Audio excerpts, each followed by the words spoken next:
and it is good. Jake Bates throwing right side, and it's going to be intercepted. Return past the 15, past the 20, out past the 30. Has space down the sideline. 40, 35, 30. And he is gone. A pick six for Houston. Snap good, hold good, kick up. And it is straight down the middle. Looking to throw, rolls out right. Throws end zone. Touchdown San Antonio. Cody Latimer alone in the end zone. They take a 1-point lead with 3 seconds left. 52-yarder, left hash for the win. Snap good, hold good, kick up, and it's drilled. Miami escapes week 1 with the win. Jason Sanders is looking to throw. Pass right side, wide open. Touchdown Drake London.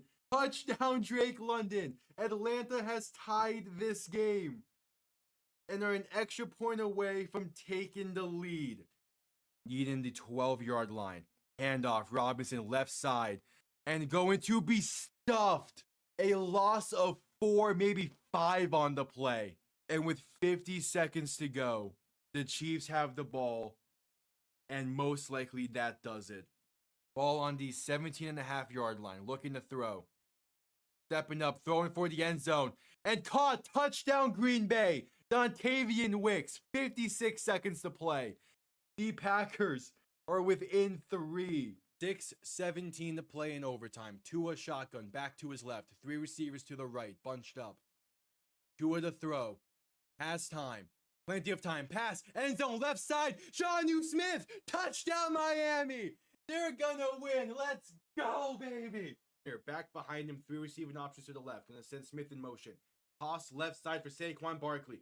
Good blocking and room to run. Pass midfield, spinning his way. Pass to 35 to 30. 25, 20, 15, 10, 5, and the Eagles respond instantly. Saquon Barkley.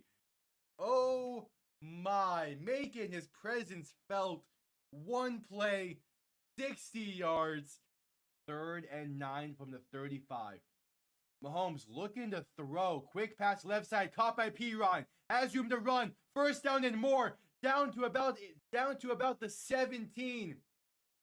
And he stays in bounds. That will do it.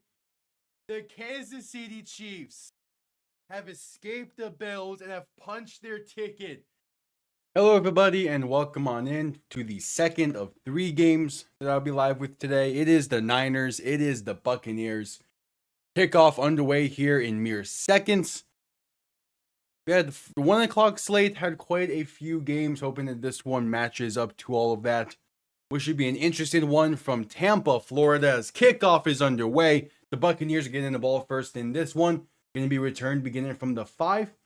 Room up past the 25, past the 30, and going to be out of bounds near the 35. They will start from there.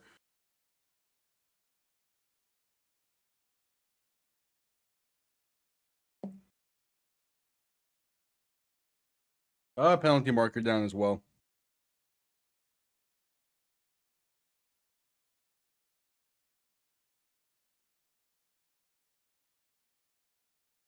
It's a holding on the Buccaneers. Going to push them back for this opening drive.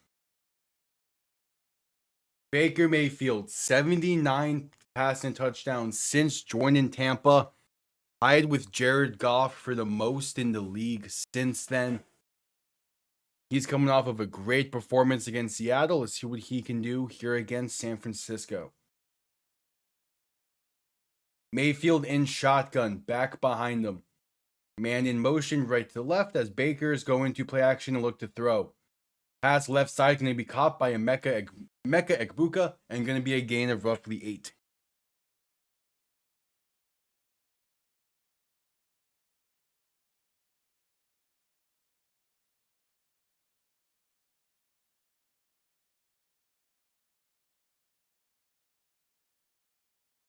Okay.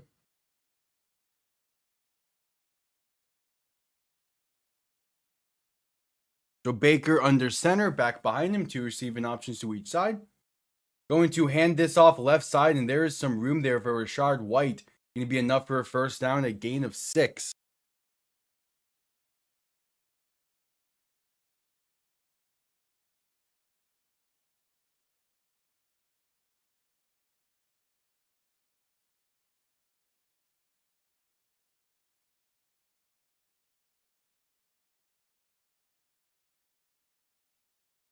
All right, back-to-back solid plays. As Mayfield under center, back behind him. 3 receivers to the right. Man in motion. Baker going to play action and look to throw. Dump off is a screen to White, who's going to end up losing about 2 on the play.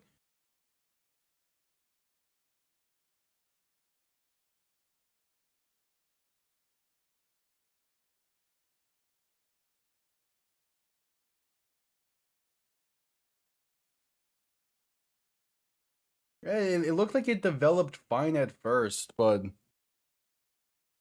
only lasted so long.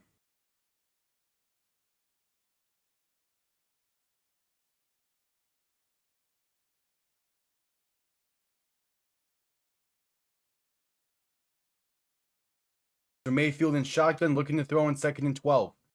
Has some time, going to try and step up. Now avoiding pressure to his right. Throwing right side, that's a dangerous pass that falls incomplete. Looking for Sterling Shepard, and it's a 3rd and 12 coming up.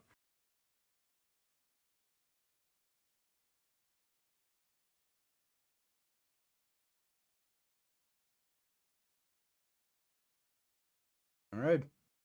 Yeah, that was a dangerous one.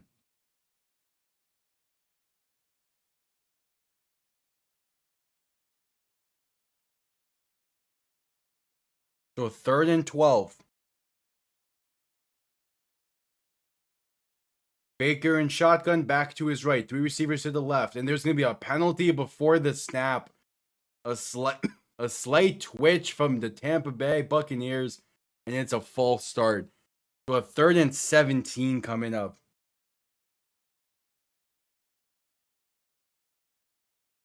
Ugh.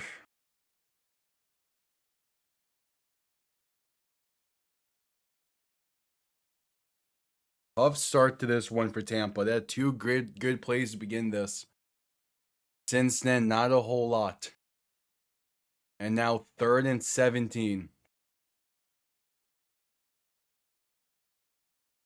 Baker in shotgun, back to his right, looking to throw.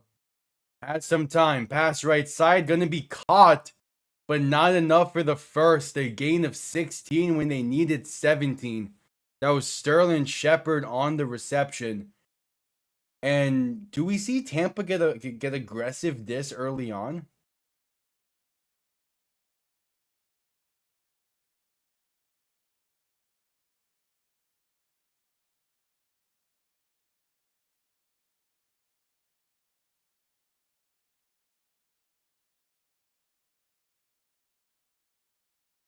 And nope, they're gonna just play it safe and punt it away. So not a great opening drive for Tampa, but still one you can hang your hat on. As the punt comes off clean and going to be fair caught at the 16.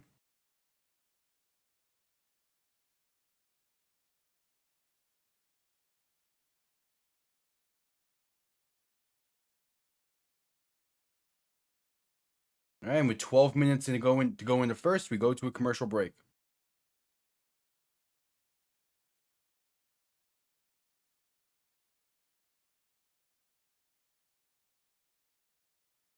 I'm always curious as to how broadcasts choose what colors to represent the teams with. Because, like, again, I gave the Niners their gold because I like how that looks compared to the Buccaneers silver.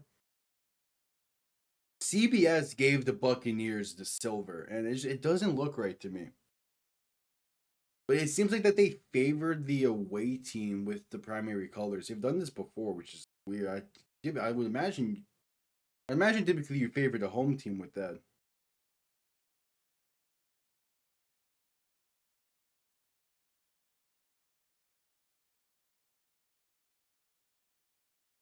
But yeah, we're at a commercial break.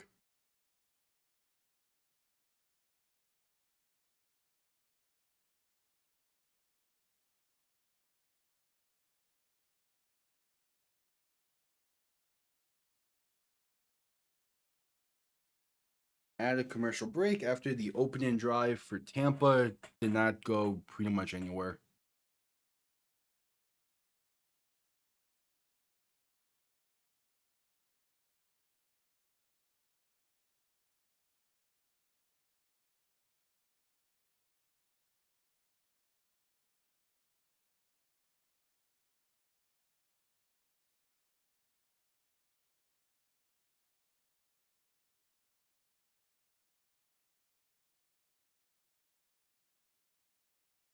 All right, we will see. Here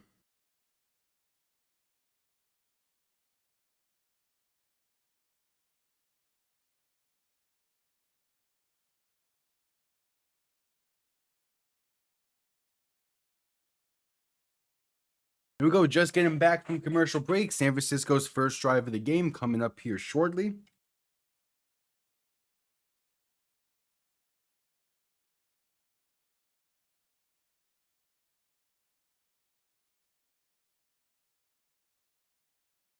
And we'll see what this Mac Jones-led offense can do. His fourth start of the season. I don't think it affects them too much. I mean, again, they still have to play the Colts twice. Those are the bigger games for them. And a loss to an NFC team, it doesn't do a whole lot outside of just, now they're 4-2 instead of 5-1. Toss right side to Christian McCaffrey's going to get about 2. I mean, in terms of the power rankings, yeah, it's going to drop them. But in the grand scheme of the AFC, it doesn't affect them that much. They still have much bigger games to play on the season.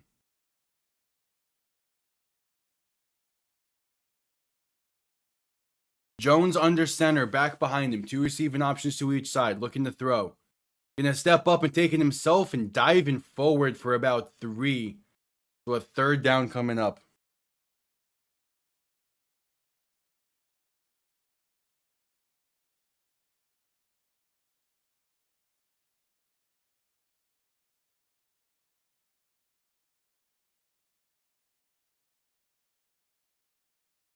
A 3rd and 4.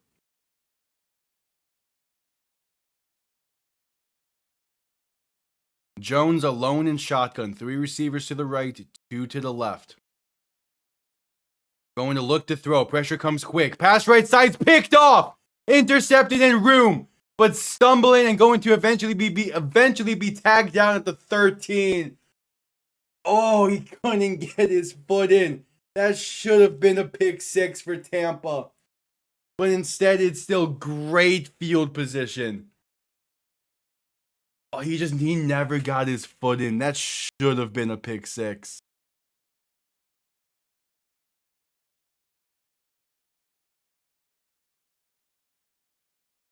That should have been a pick 6.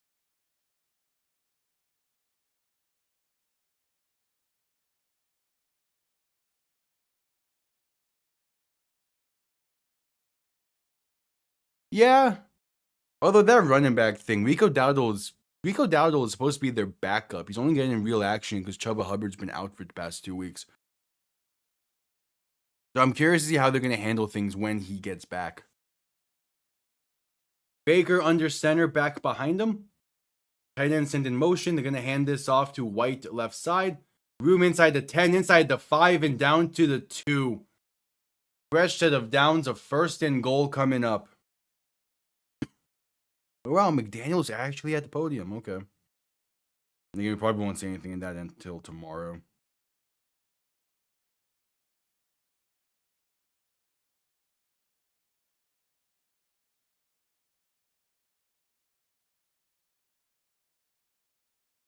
All right, so 1st and goal. Baker under center, back behind him. 2 receiving options to each side. Tight end sent in motion to give up the middle, and they're on the board first.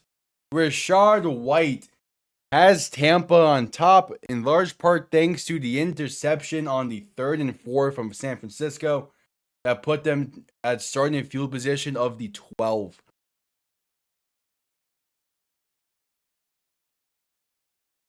Defense turned into offense on full display right there. And great blocking to create that lane. And Tampa's on the board first.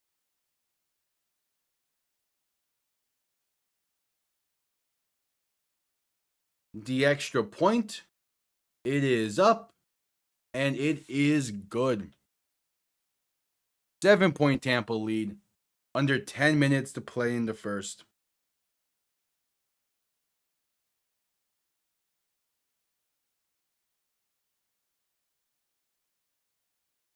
All right.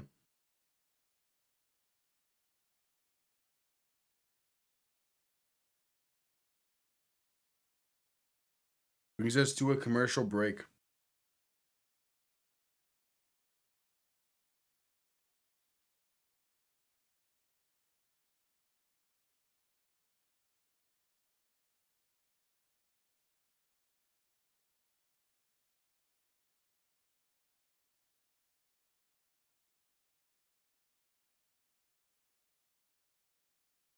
What the opening drive for Tampa, which was a little bit shaky, has turned into a great start to this game.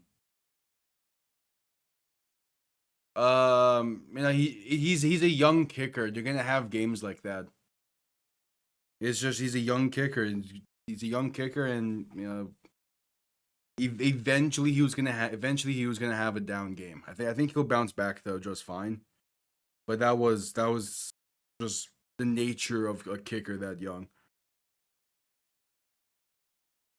And also, he didn't have many chances. Seattle was playing him well.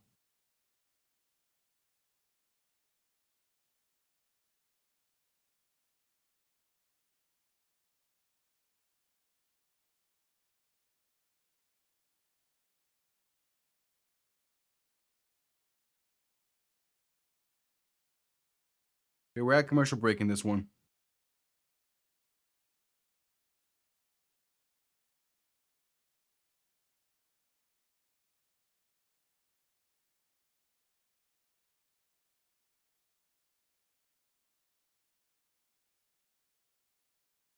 He only missed one extra point.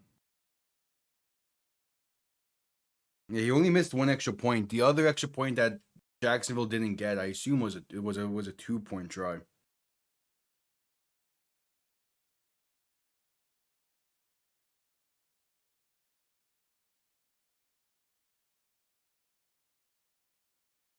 Yeah, they went for 2 on it. He missed one field goal and he missed one extra point.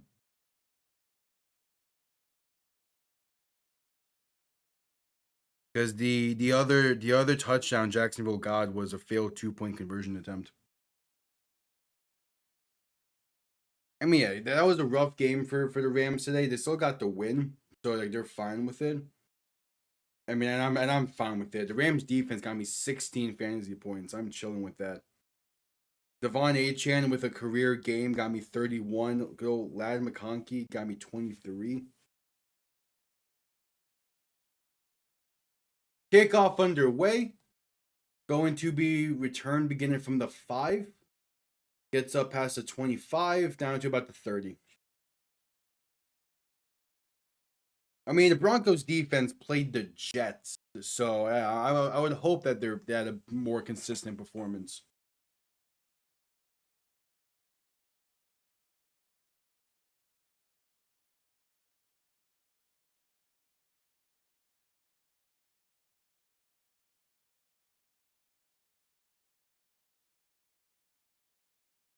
Right. Next drive for San Francisco after the interception on the previous. Play action looking to throw for Mac Jones. Has time. Pass. Left side going to be a wide open receiver. Down inside the 30 to the 29. It's Kendrick Bourne. That's how you shake off the interception.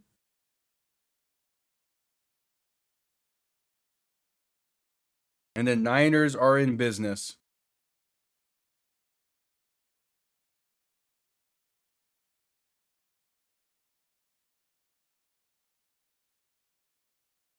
Jones under center, going to hand this off right side for Christian McCaffrey, and going to get about 5. All right. But again, if you told Dolphins fans before the season that they would have the same record as the Ravens after week 6, they would be over the moon. But instead, both teams are 1-5.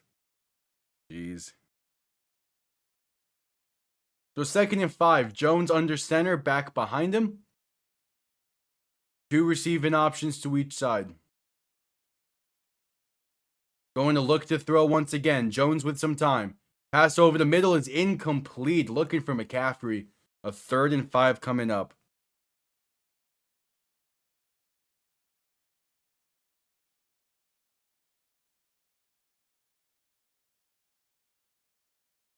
All right.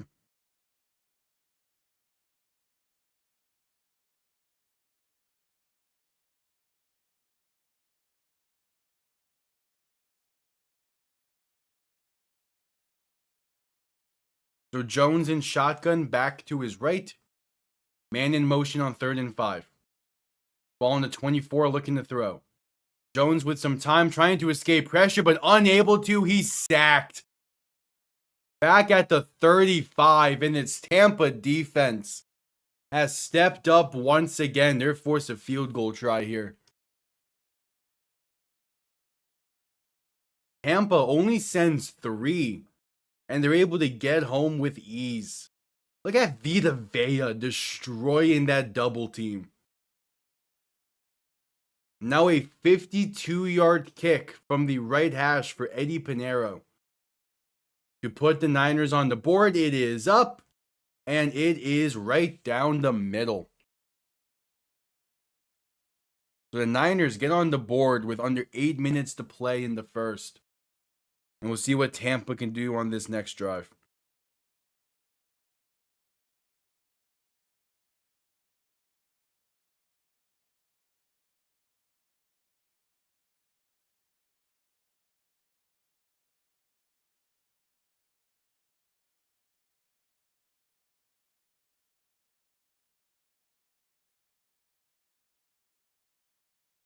All right.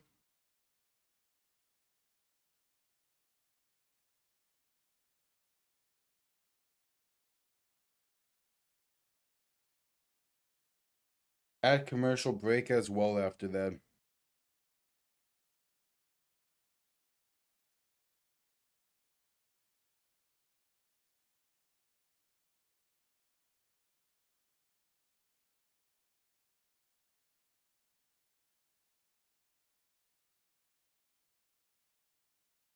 And that's Terry Crews in the commercial, yeah.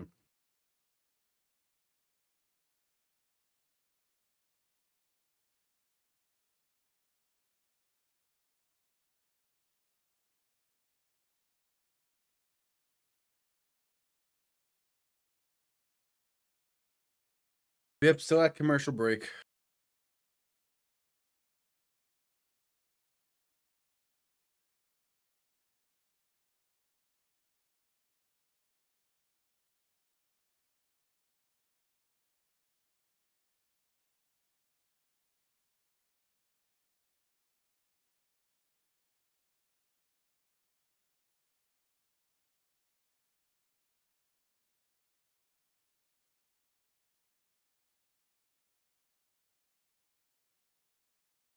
Still at commercial break.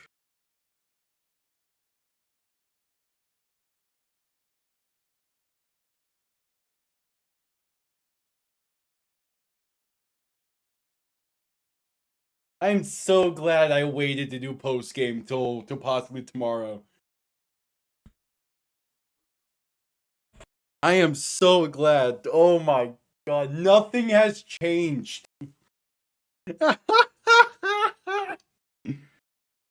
Oh my god.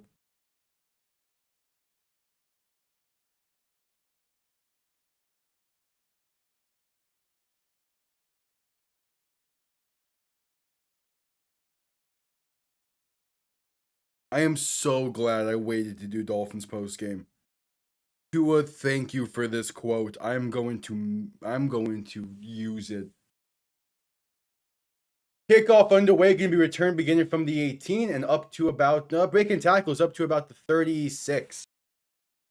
All the talk in the offseason about how the people that were late and the people that were the troublemakers have left and we're gone, and all these people are going to be more dedicated and be on time to shit and actually practice and whatnot.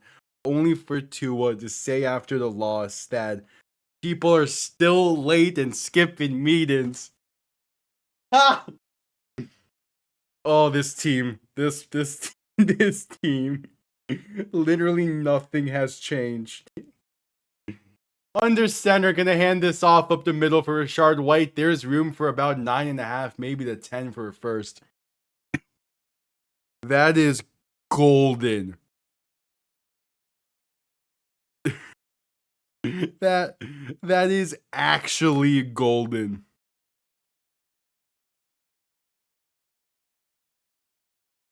There's a 49ers still to get up after that play. Is that Fred Warner? If so, that's a massive loss. Heading into a commercial break due to injury timeout.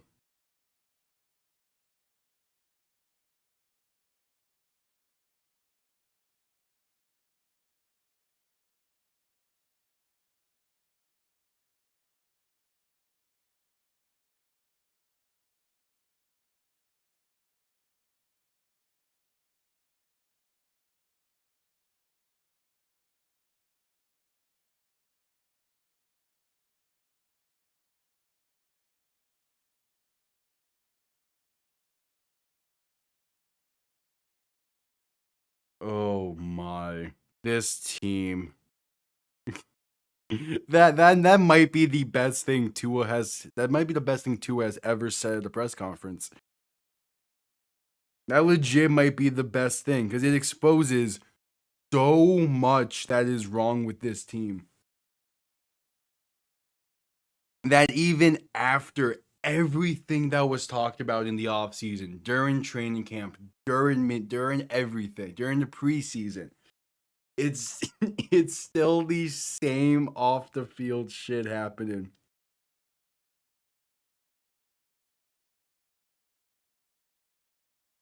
That is incredible.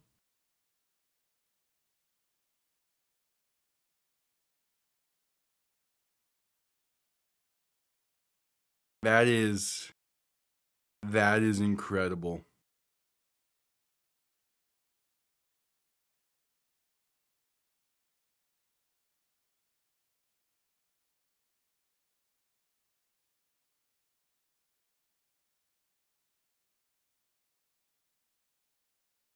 Oh yeah, the cart that's coming out for Fred Warner. That's a terrible loss for that Niners defense.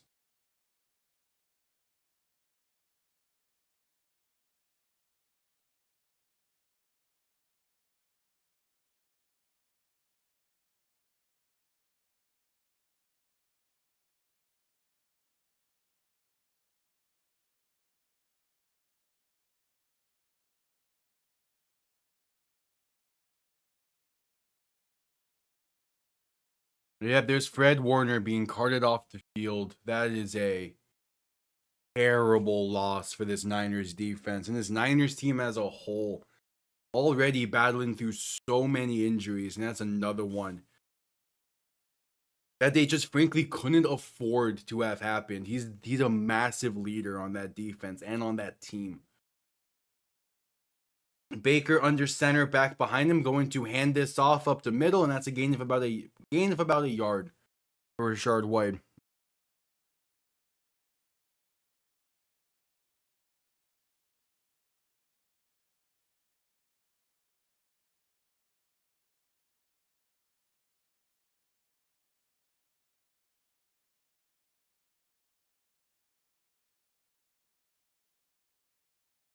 So 2nd and 9. Baker in shotgun, back to his left. 2 receiving options to each side. Going to look to throw. Pass right side is incomplete. A dangerous pass. Probably should have been picked off. Instead, it is 3rd and 9.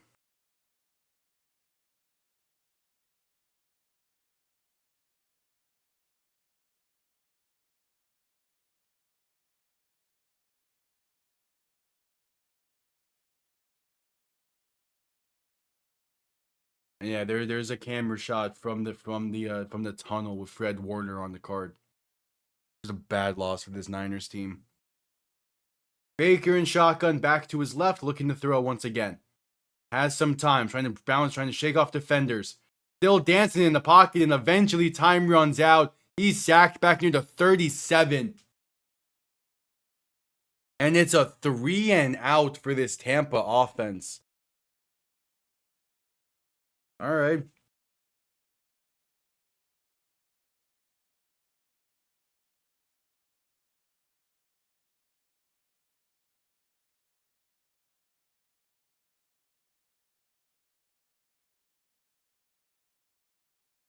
So 4th and 17. And they're going to send this one down. Punt comes off clean. Going to be returned beginning from the 2. Makes one man miss, gets past the 10 and down to the 14. So the Niners will start from there under 6 minutes to play in the half. Or in the quarter. In the first quarter. And that'll bring us to a commercial break. I'll be right back.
All right, I'm back. Still at commercial break.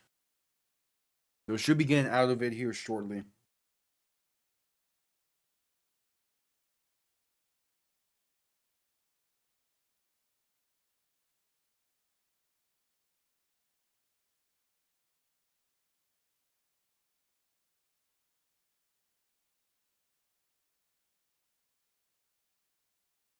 We'll see what San Francisco can do, backed up inside their own 20.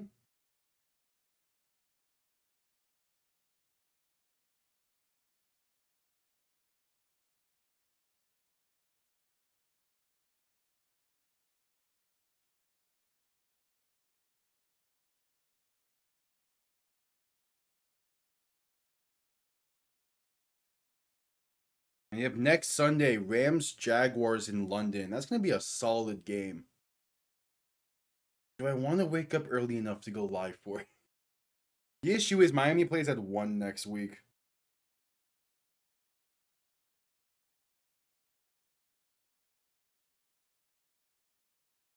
So Jones under center, back behind him. Gonna fake a toss and hand this off up the middle for McCaffrey. He's gonna get stuffed at the line for no gain.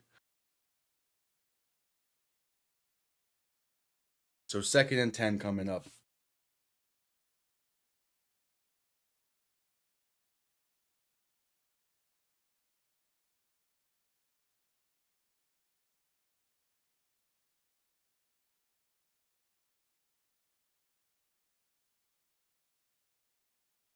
Hey, welcome on in. Is Titans Raiders been a mid game? I imagine so.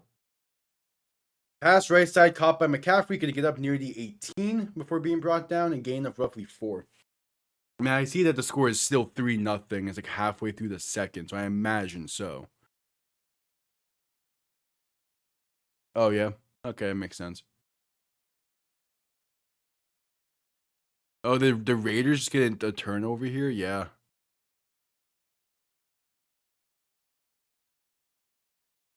Oh, the Raiders just got a sack fumble to the 1-yard line. Crazy.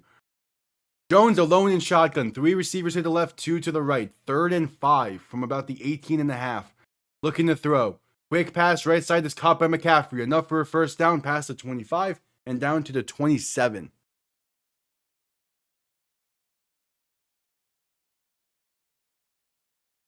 Yeah, fair.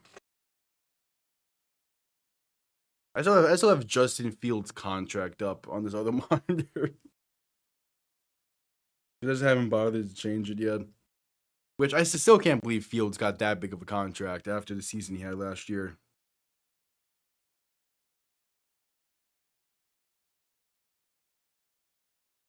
As a penalty before the snap on first down, going to be a false start in San Francisco. 1st and 15 coming up.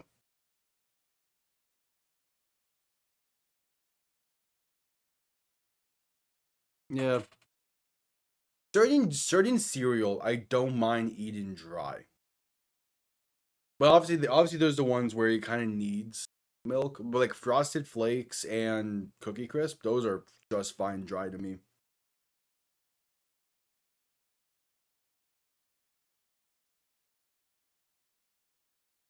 All 5 games this season for San Francisco has been decided by 5 points or less. As Jones in shotgun looking to throw once again. Pass over the middle is caught. Going to be a gain of roughly 3 up to the 25. I just hope for a good game. I'm at the point where I'm at a point where I need like 3 other good games during the week. Because I know each Dolphin game is not going to be much. Even today's was solid, but still, I'm just like, I knew what was going to happen. Jones in shotgun back to his left, 2 receiving options to each side, a 2nd and 11.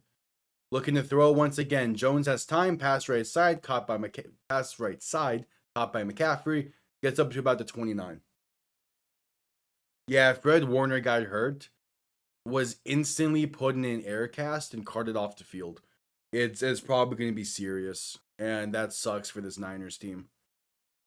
Because, I mean, that's just another injury they couldn't afford to have happen.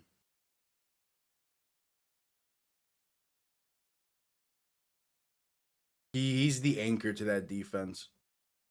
Jones in shotgun back to his right. 3 receivers to the left, looking to throw. Jones with some time, rolling to his right, trying to step up, and time expires. Sacked at the 23. And the Niners drive stalls out. And they're going to be forced to punt this one away. The answer is yes to that. The 49ers, the past, like 3 of the past 4 seasons, have just been injury riddled. Like insanely injury riddled. Their 1 year of having a completely healthy team was when they lost in overtime in the Super Bowl. But besides that, they have been filled with injuries. Punt comes off clean. Going to be out of bounds near the 30. It does feel like that was their window, was that game, and they blew it. I'm not shocked. I know that the Jordan Love threw a red zone interception, and obviously that sucks, but whatever. He'll have more chances.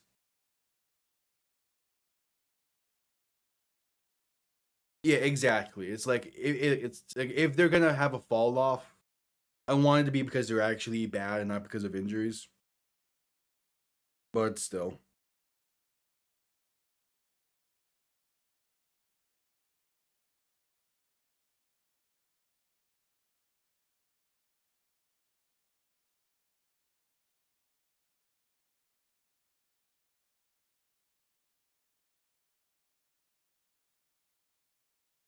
The Tyreek situation is such a mess, and I hate it.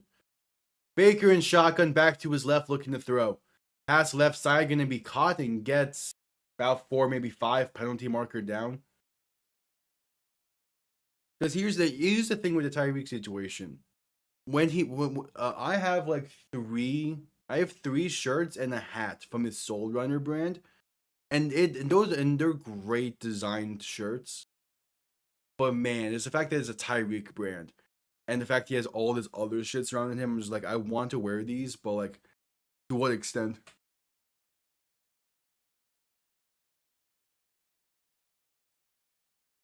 I'm not surprised that that's about it.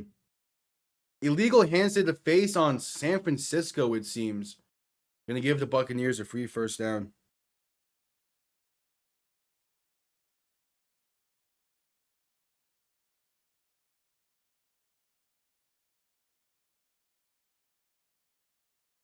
Yeah, Vegas up by 10 over Tennessee right now. Okay. So first and 10 from the 35. Baker and shotgun back to his right. 3 receivers to the right as well, sending one of them in motion. As Baker's going to hand this off up the middle for Rashard White. He's going to find room, bounce it out left side, and going to gain about 4.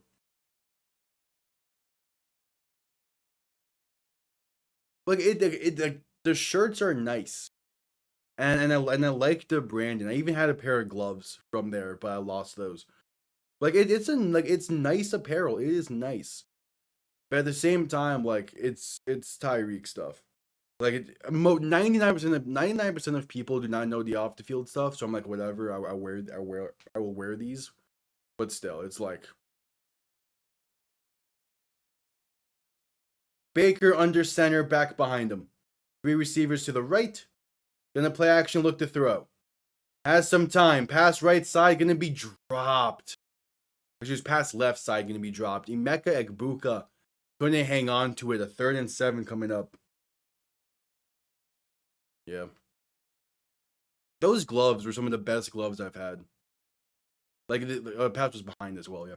Yeah, those Soul Runner gloves were incredible. I loved them. But, yeah, I lost them because I didn't have, like, a proper gym bag or football bag at the time. So they were just in my pocket and it fell out one day. But they were great gloves. Baker looking to throw in 3rd and 7. Pressure coming. Pass over the middle is dropped again. Another errant pass to Egbuka. Still hit him in the hands, but man, that's back-to-back passes to a wide open Emeka Egbuka, and they just couldn't connect. They're gonna be forced to punt this one away. It's wide open. Like, you just have to put it on his chest, but he runs past it. That's a tough one.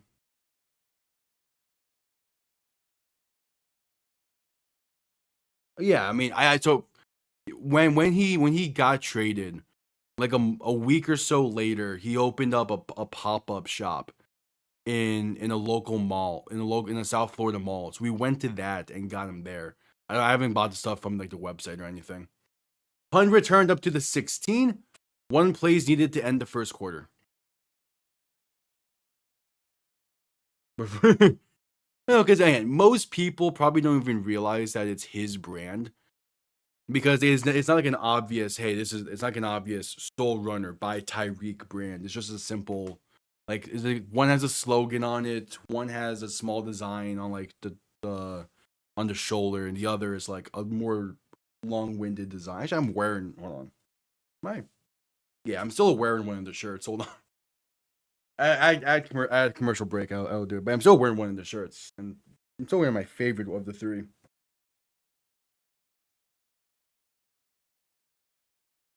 Jones in shotgun, 1st and 10, looking to throw. Had some time trying to step up and brought down. Ball comes loose and is picked up by San Francisco. Still down to the 10, and that'll be the end of the first quarter. 15 minutes in the books, and the Niners down by 4. Yeah, how am I gonna do that? Yeah, it's a solid shirt. I really like this one. This one's more obvious with the whole like Soul Runner brand and stuff with it, but I like the middle design. Probably could have stood up for that, whatever. But like, yeah, I bought these in what, 22?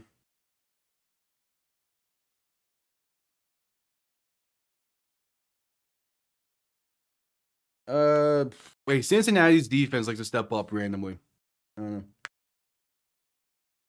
Yeah, because like it's the whole like it's Dolphins coloring, which is nice. I do like the Dolphins color scheme when used properly. The jerseys have not been doing that.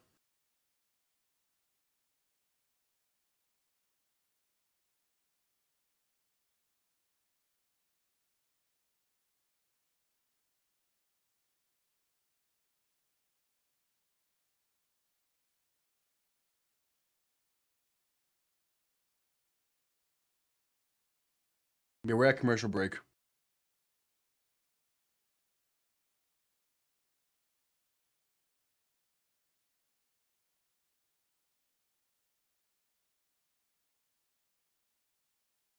At the end of the first quarter, 15 minutes down, Tampa playing really solid football.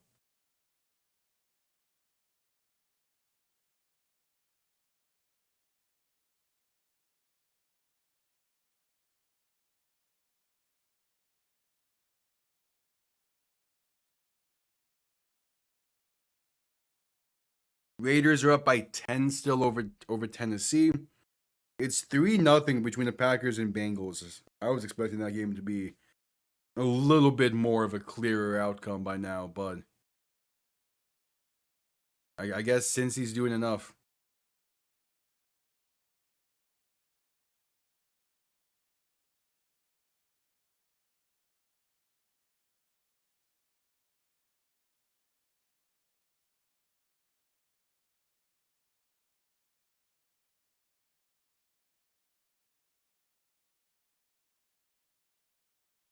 Well, yeah, it's y'all's offense are going to be rough this year for a while.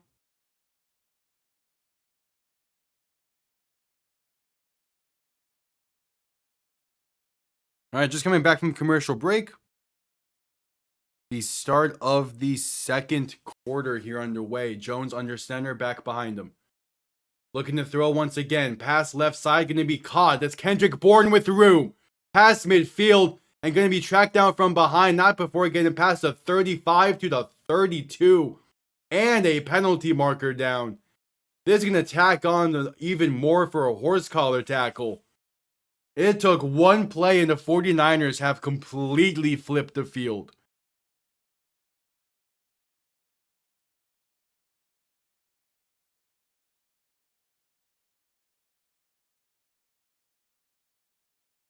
And just like that, this is a whole different drive.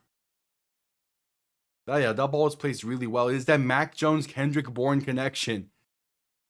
It has been something the past 2 weeks.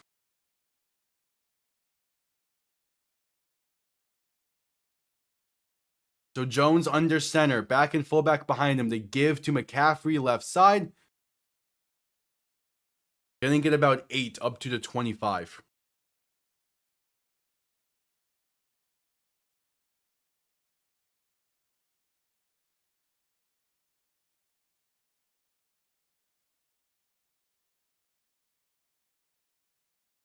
So 2nd and 2.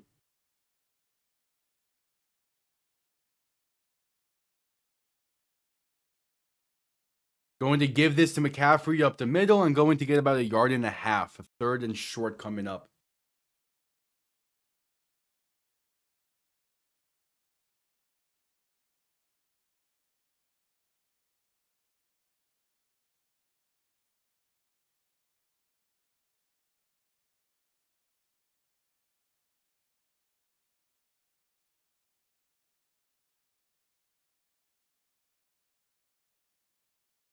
So 3rd and 1. Jones going to QB sneak this up the middle. He's going to pick up the first up to the 23. They keep the chains moving.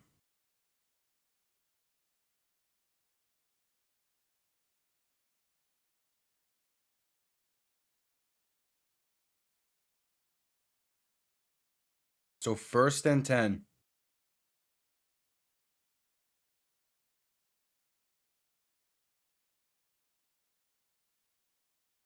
Jones in shotgun back to his left. Tight end sent in motion, looking to throw. Bucks send 3. Has time, pass over the middle, caught by McCaffrey, and is going to get a gain of 9.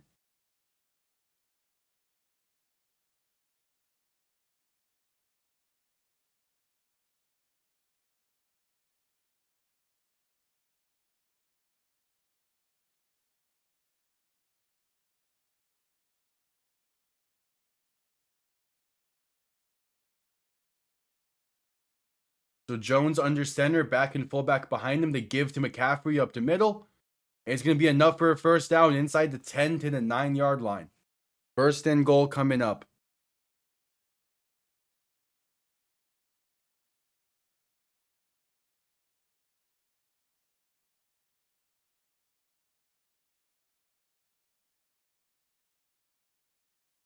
So Jones in shotgun. 3 receivers to the right, 2 to the left. First and goal from the 9, looking to throw. Quick pass right side, caught by McCaffrey for a screen. Gonna get inside the 5 to the 4. A second and goal coming up. This has been a solid drive for San Fran.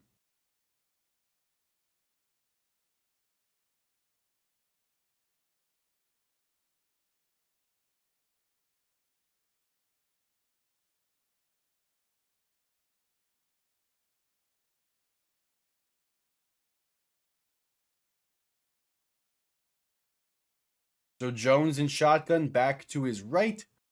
2 receiving options to each side, looking to throw. Has some time rolling to his left. Has room. Still looking, pump faking, trying to find something happen. Throwing left side, gonna be caught up to the 2. Talk about something out of nothing there. I thought that was just a throwaway, but he had someone.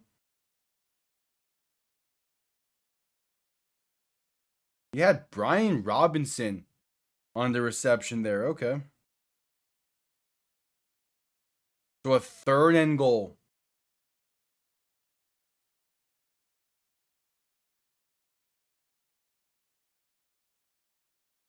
Jones under center, back behind him. 2 receiving options to each side. Ball on the 2-yard line. To give up the middle for McCaffrey. There's a penalty marker down as McCaffrey gets stuffed at the 1-yard line. He is short. Will be a 4th and 1. But we'll see what the flag is. This might be on Tampa.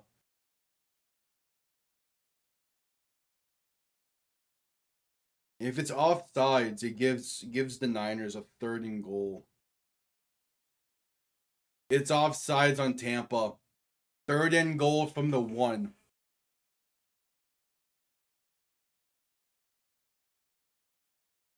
I could see Tampa putting up 30 plus in this. Oh, Mike Gesicki out with a left pec injury. That's not great, ball flash. Jones under center, 3rd and goal from the 1. Handoff to McCaffrey up the middle, and he gets in with ease. The 49ers take the lead with 10:18 to play in the first half.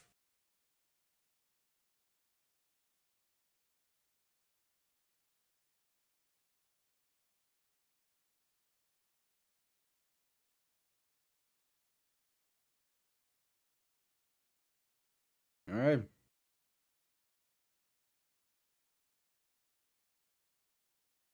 Not too bad, not too bad. Extra point is up, and it is a 3-point 49ers lead. See how Tampa responds.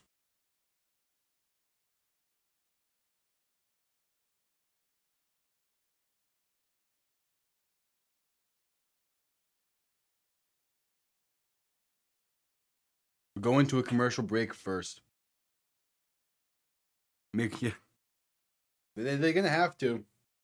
This game, even with the injuries, this game's not going to be easy.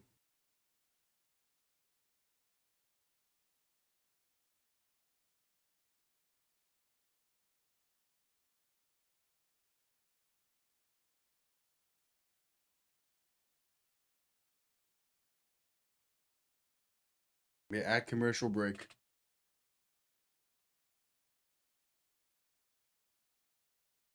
It might be.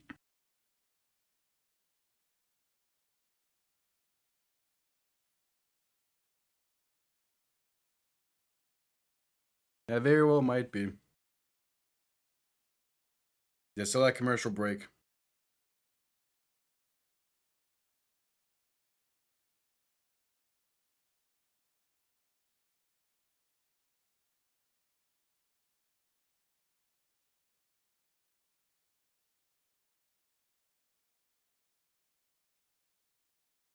It's still at commercial break.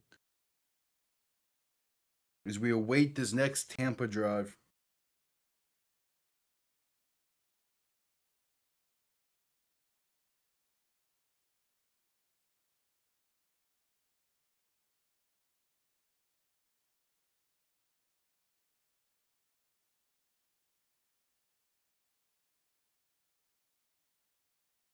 Yeah. I could see a world where, like, there's an incidental incident there with that.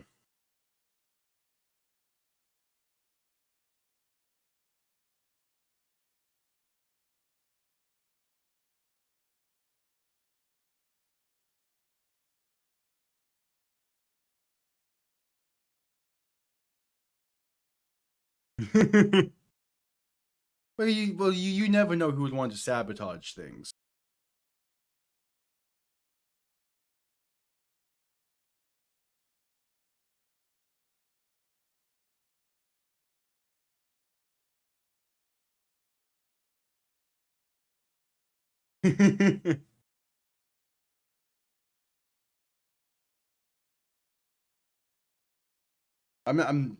Honestly, I think that could be a fun thing, just to look through the Titans schedule and see what week that could be. Kick return beginning from the 5. Gets up past the 30 to about the 32. Did the Packers score? I saw they were in the red zone. Yeah. At least someone was a passing touchdown. It was Josh Jacobs, because of course it was.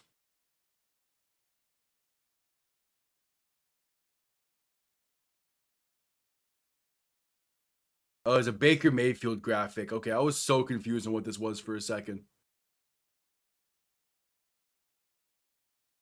Baker under center, back behind him. 2 receiving options to each side. Going to hand this off left side for Rashard White. Gets about 2. Yeah.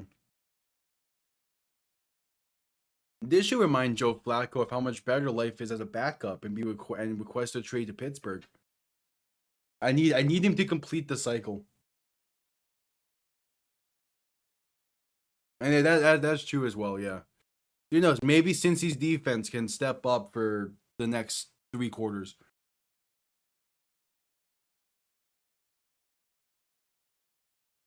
Baker in shotgun, back to his left, 2 receivers to each side. Man set in motion as Baker looks to throw. Pass over the middle is caught by an open Emeka Egbuka. Gonna get past midfield to about the 49. There we go. Finally, they connect. And 9:20 to play in the half. I have still yet to dive into Madden franchise. I want to because of how bad Miami has been. But I've also just been completely sidetracked with other stuff. Mainly playing Ghost of Yawate. That game is great. No, that's a 49ers job to give the Packers deja vu. Baker and shotgun back behind him. Play action looking to throw. Pass right side caught by a wide open Cade Otton, and he has room. Pass to 30 and flipped over at the 26. That's an impressive tackle. I love looking at NHL salary cap stuff because there's just 5 teams right now with 0 cap space, and one of them has yet to go to a Stanley Cup final in the past 3 years, and that's the New Jersey Devils. Like, what are you doing with no cap space and still not even be able to make it past the first round? Baker and shotgun back to his right. 2 receiving options to each side. Looking to throw once again. Has some time. Dump off right side to Otton. He's going to get up near the 21.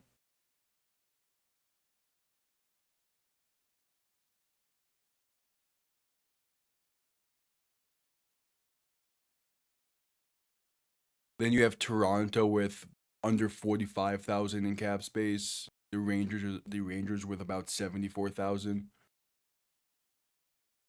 No, the Blues have just about 625,000 in cap space right now, which is like an okay amount. Baker gonna hand this off up the middle to Rashard White, gets inside the 20 and fights forward. Might be enough for a first down. I think they're gonna say inches though.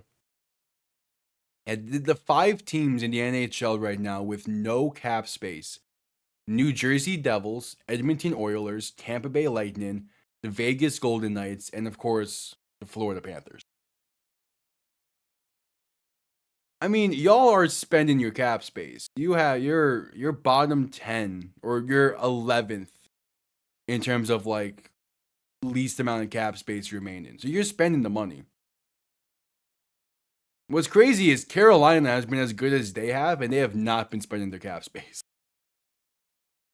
Handoff up the middle for Rashard White on 3rd and 1 will be enough for a first down inside the 15 to the 13.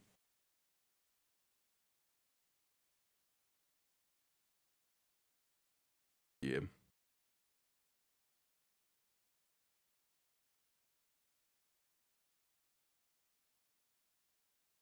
Yeah, Miami is second to last in terms of available cap. The Giants have under $1 million in cap. They have under 500,000 in available cap space. What are the Giants spending this on? 6 minutes to play in the half. Tampa, a Baker and shotgun back to his right. 3 receivers to the left, looking to throw. Dump off right side for a screen to Rashard White. Gonna get inside the 10 to about the 8. Yeah, they're spending their cap on something. I think the Blues will be solid this year. I think they'll be solid. Will they win a playoff round? Maybe not, but who knows?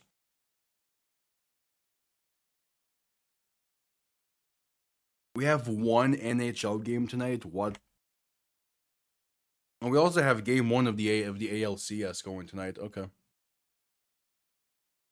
Baker under center, back behind him. 2 receiving options to each side. Going to hand this off left side, and there's room inside the 5 and untouched. He is in. Touchdown, Tampa. They retake the lead thanks to a Sean Tucker 8-yard touchdown run.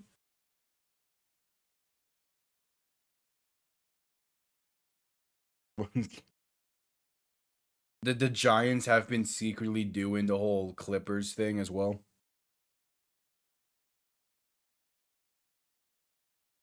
Yeah, I don't get why. I don't get why. I don't know. It's weird. Like the teams like Cincy, like Miami, they do this a lot as well. But teams that are so heavy reliant on checkdowns like that does not make sense to me. Extra point is up and good. Tampa has a 4-point lead.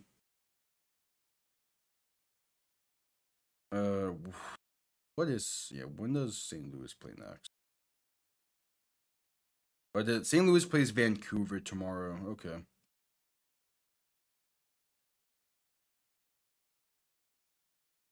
And they currently sit at 1-1. Yeah.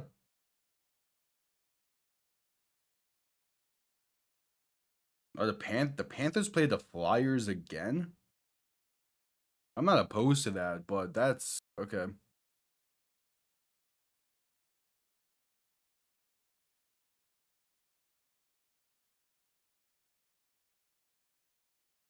They're at commercial break after Tampa retakes the lead.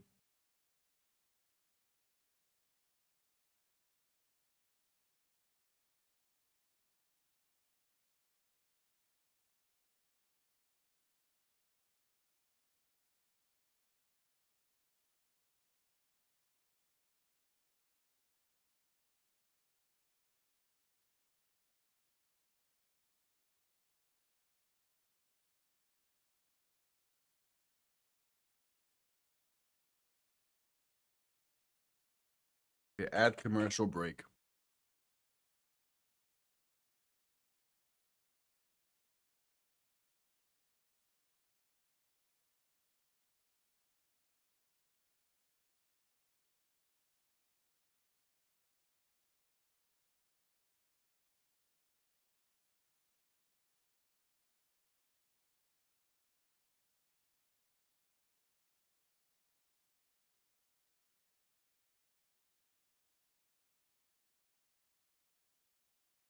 Still at commercial break.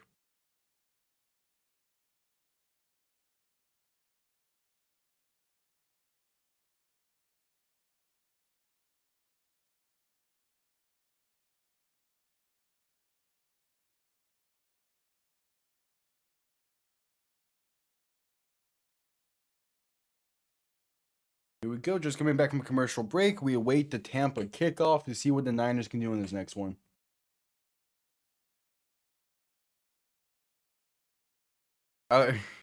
Ball Flash, I'll meet you at the rink. Well, both of us are in full-on NHL mode right now, huh? Well, the Heat play tomorrow. The Heat play in Atlanta tomorrow. Want to make the drive?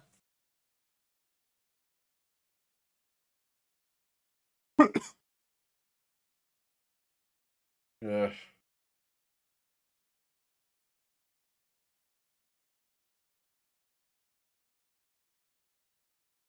Back from commercial break. Kickoff underway. Going to be returned beginning from about the 9. Gets up past the 25, past the 30, and past the 35, down to near the 37. Oh yeah, the NHL is great.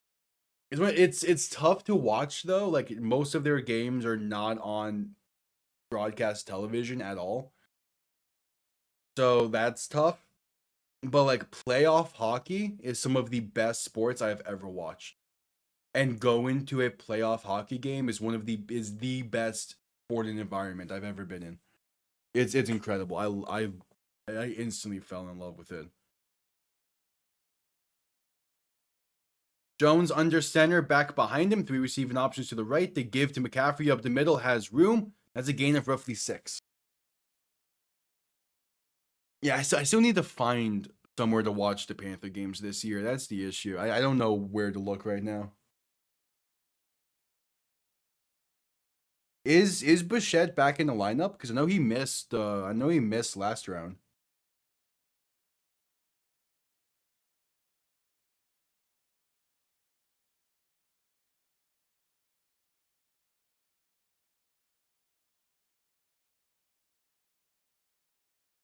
Okay. I imagine he'll be back for the World Series though if they make it at the very least. Toss left side for McCaffrey's gonna lose yards back to the 41, and a 3rd down coming up. 3rd and roughly 5. Yeah, because yeah, it's just I tried looking for when they played the Flyers the few nights ago. Couldn't find anything that was like somewhat reliable. Yeah.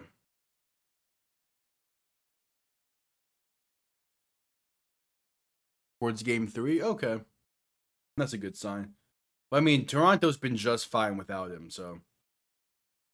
Jones in shotgun back to his left, 3 receivers to the right, 3rd and 6. Looking to throw once again. Pass left side has a man down near the 39. That's Marquez Valdez-Scantling as Mac Jones places that ball absolutely perfectly.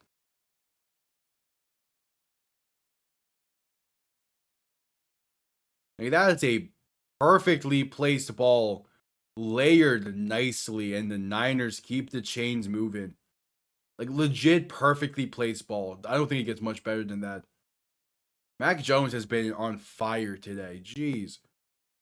Jones in shotgun back to his right. Looking to throw in 1st and 10 once again. Has some time. Deep shot. Left side going to be well off the mark and incomplete. Overthrew that by about 15 yards.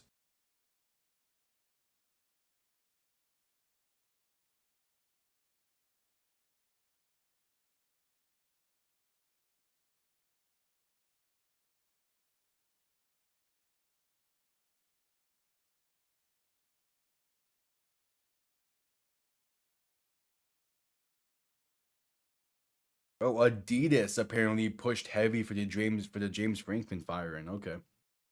The give to McCaffrey right side is going to get about 3.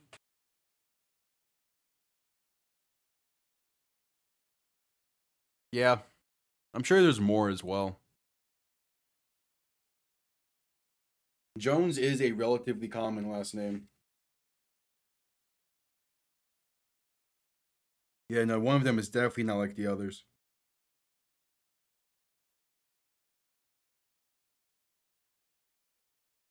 Third and 6.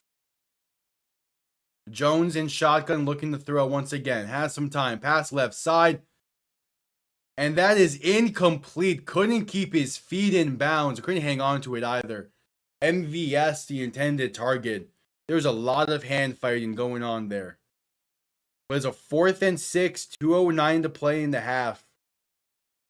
And yeah, he couldn't hang on. The ball did not survive the ground, and it's a 4th and 6.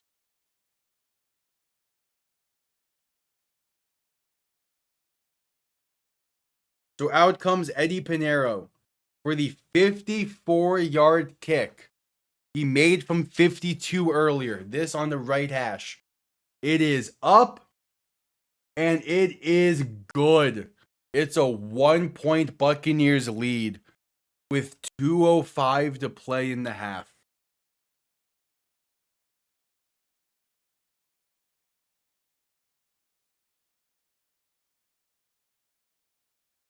All right.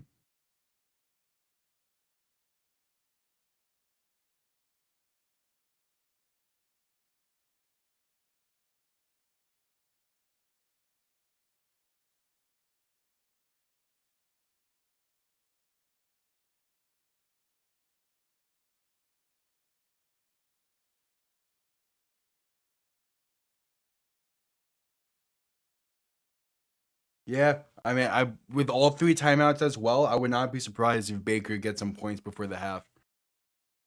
Like they kind of need it as well. San Fran gets the ball to begin the second half. So Tampa's definitely looking to extend this lead entering halftime.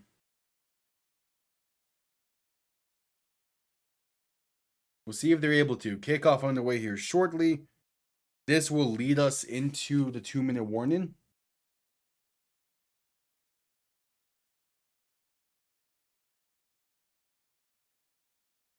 As kickoff is underway.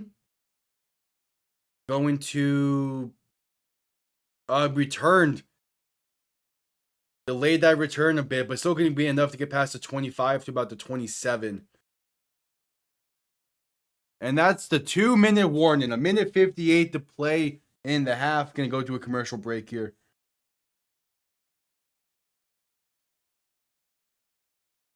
The Jalen Hurts situation is so weird to me. I need again, something I want to dive into a lot more.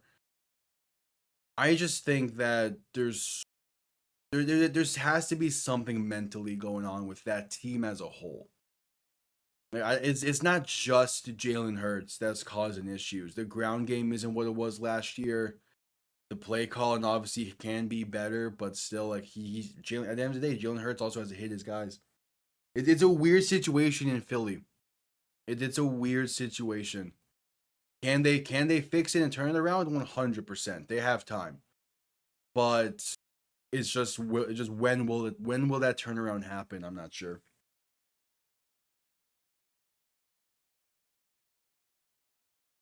Yeah,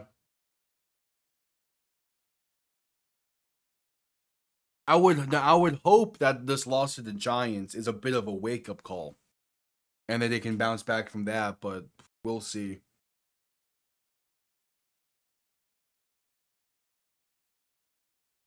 We still at commercial break.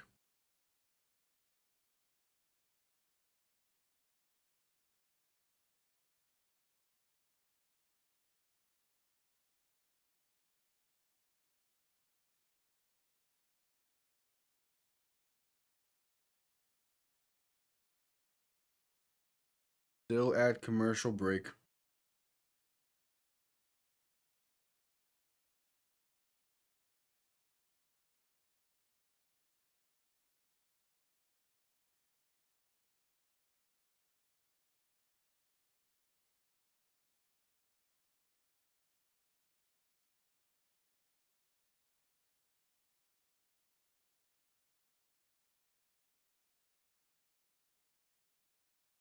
Still at commercial break. 1:58 to play in the half. See if Tampa can extend this lead.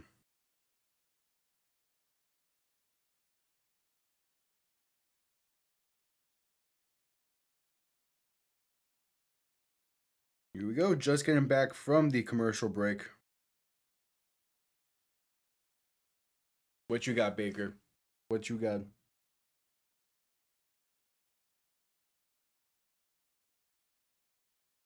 Ball on about the 28-yard line. Baker under center, back behind him. 2 receiving options to each side. Going to hand this off up the middle, and there is room. Past the 35, near the 37. Not quite enough for a first down, but that's Rashard White on the carry. 2nd and 1 coming up. All right, that's a good way to start this drive. And again, they're playing the clock well as also letting it run a bit here. Vegas, Tennessee just exited halftime. Love weird start times like that. Baker in shotgun back to his left, looking to throw in 2nd and 1. Has some time, pass left side, a wide open receiver. Pass midfield and hurdling his way to the 45. It's Rashard White on the reception, and that brings them into field goal range with 1:17 to play and the clock stopped. I like the effort of trying to get a hurdle there, but was that really necessary?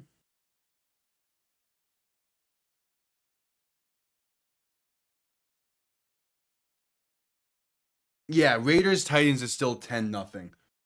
And then Flacco starting to cook. The halftime kill is going to be something. Baker looking to throw, pass right side, going to be enough for another first down. Up to the 34. It's Cade Otton on the reception. Clock continues to tick. 1 minute to play in the half. If it happens again, that would be something. Baker looking to throw in first down. Has some time. Pass right side, going to be off the mark and incomplete. Seemed like it was just a throwaway, if anything. 50 seconds remain in the half. No shot you're punting with a second left. You have to just take a deep shot. Yeah, you're at midfield. Just throw a Hail Mary.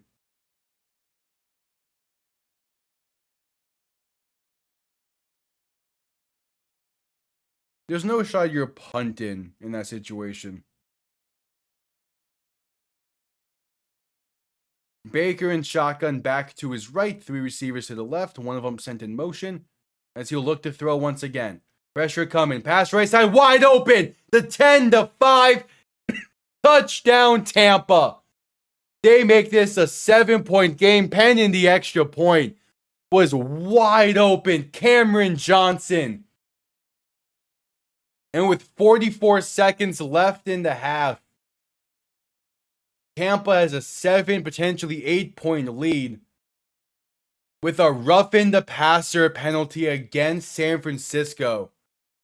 So play stands as called will be enforced on the try.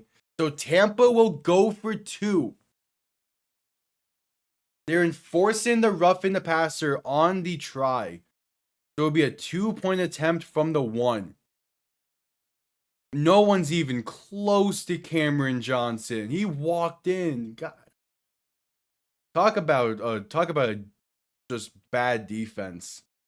No one was even close to him. So Baker under center, back behind him. 3 receiving options to the right. The 2-point try. Handoff up the middle. Trying to fight his way, but stuffed for no gain. It remains a 7-point Tampa lead with 44 seconds to play. Yeah, arm punt, that's more like it. Baker Mayfield, man. He is such...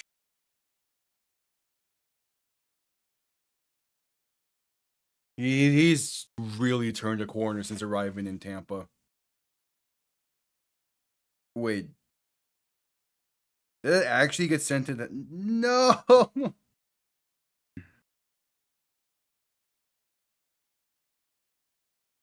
The icing of the kicker. Yeah, I just got to my friend just texted me that. Evan McPherson hit from 67 yards out, but the Packers iced him. And he missed the ensuing try. That is insane. I would have loved to see that. That would have been a record. Would that have tied Justin Tucker, or would that have broken it, right? Yeah, direct. That's wow. Just wow.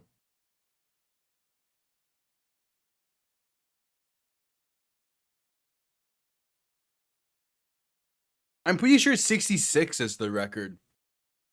So yeah, it was a 67 yarder, so he would have broken it. But I'm pretty sure.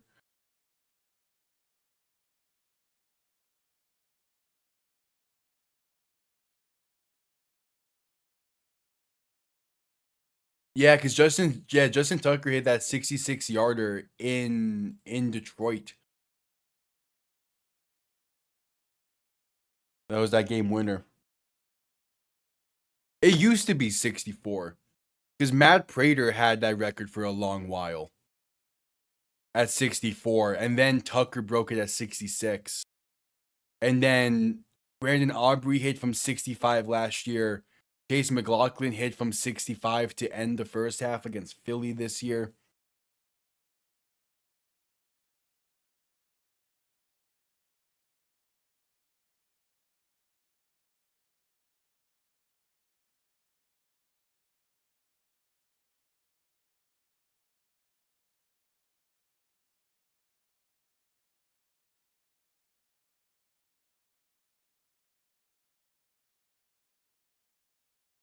All right, just coming back from commercial break.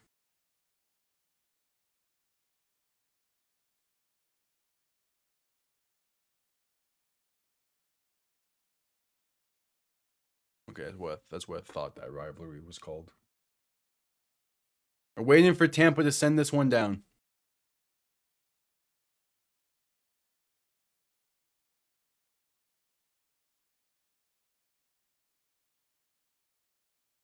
Kickoff underway, going to be returned beginning from the 1 yard line. Gets up past the 20, 25, and down to the 29 before being brought down. 1st and 10, under 40 seconds to play. All 3 timeouts for San Francisco.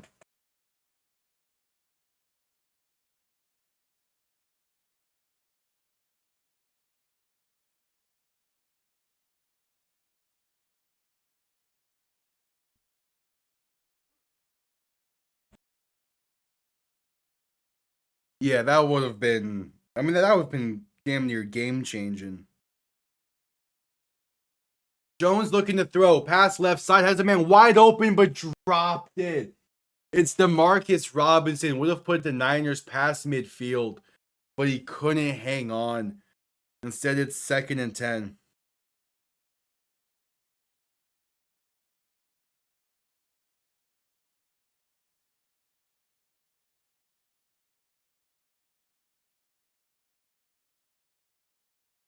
"34 seconds remain. Jones in shotgun back to his right, looking to throw once again. Has some time, pass over the middle is caught. There's Demarcus Robinson breaking tackles and gets inside the 40 to the 39. The Niners call their first timeout, and with 24 seconds, they are in field goal range, just like that.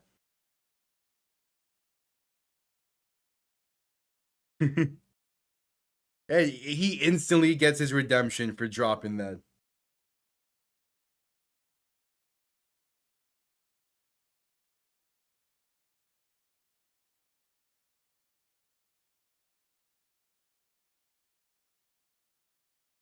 And we'll see. They can still move backwards here. They're just inside field goal range.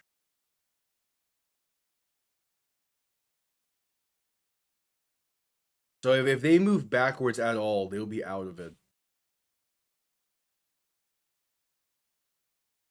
Jones in shotgun back to his left, 2 receivers to each side. Tight end send in motion as Jones will look to throw.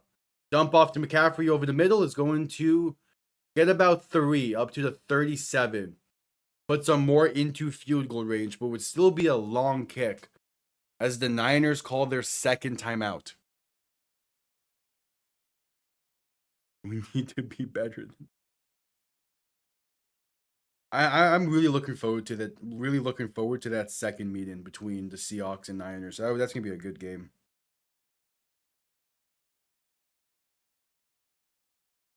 So 2nd and 7.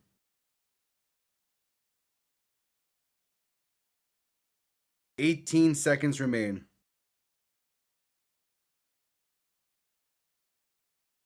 As Tampa is getting loud, the Niners get ball to begin the second half. Jones in shotgun back to his right, looking to throw once again. Has some time, pass right side, a wide open DeMarcus Robinson gets inside the 25, about the 24 and a half. And with 11 seconds left, then 49ers will call a timeout. They're gonna be able to take some shots at the end zone here. You have time to take 2, guaranteed. Maybe you can get 3. But you definitely cannot be brought down inbounds.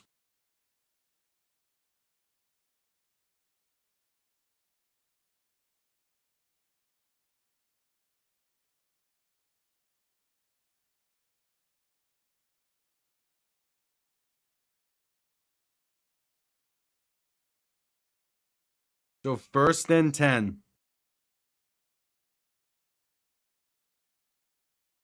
Jones in shotgun back to his right. 3 receivers to the right. You just cannot be brought down inbounds.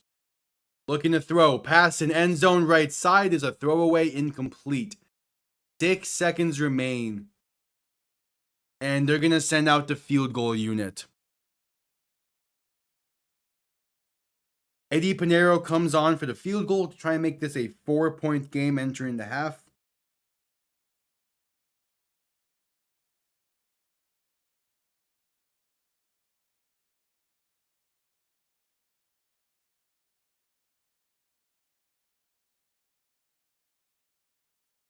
This is from 42 yards out and the right hash. It is up and it is right down the middle. There is 2 seconds still, so you never know. We could see some crazy magic happen here for Tampa. As Pinheiro. Eddie Pinheiro is slow to get up. Oh, he's hobbling there. No shot, the 49ers kicker just got hurt.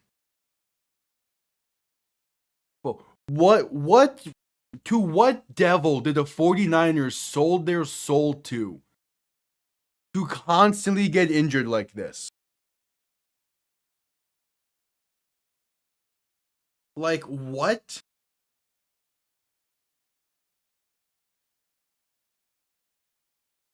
Damn near everybody is getting hurt. Yet Christian McCaffrey is just fine. That's not to say that I'm wishing injury, but it's just ironic at this point. Damn, the Raiders are up 17-0.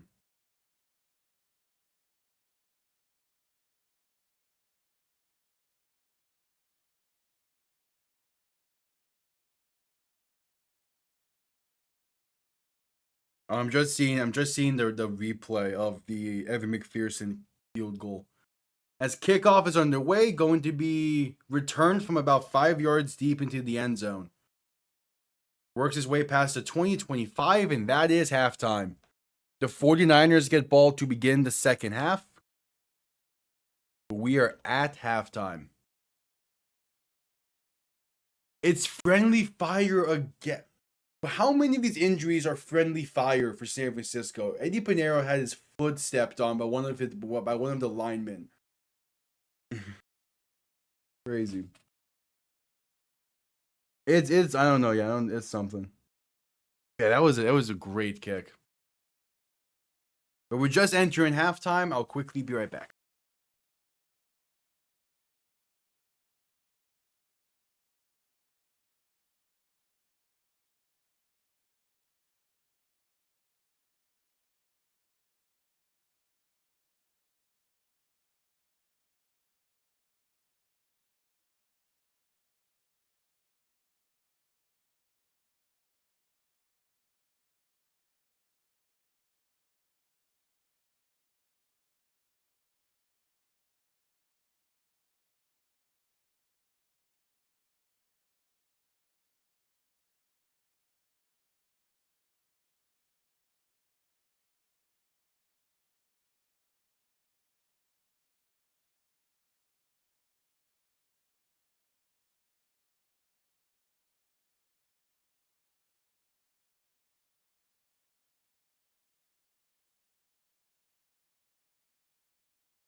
All right, I am back.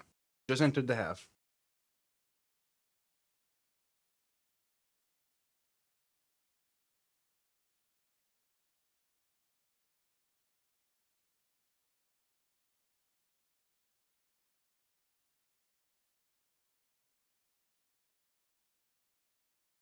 Just entering halftime.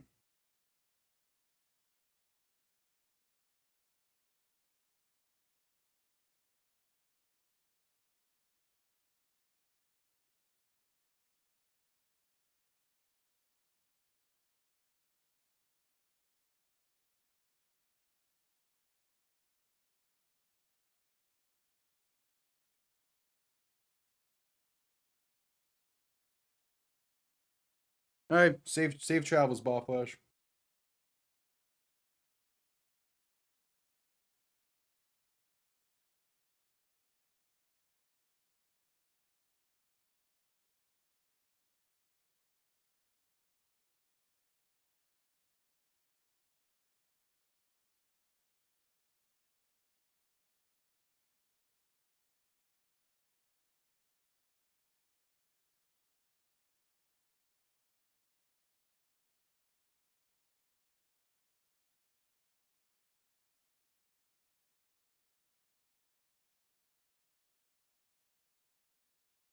Yep, at halftime.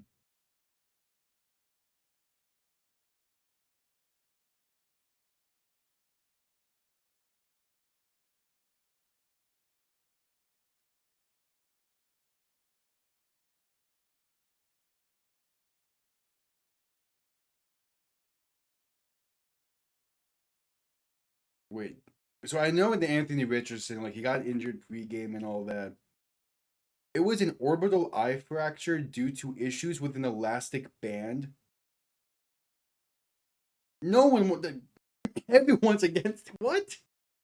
Everything's against this kid. What?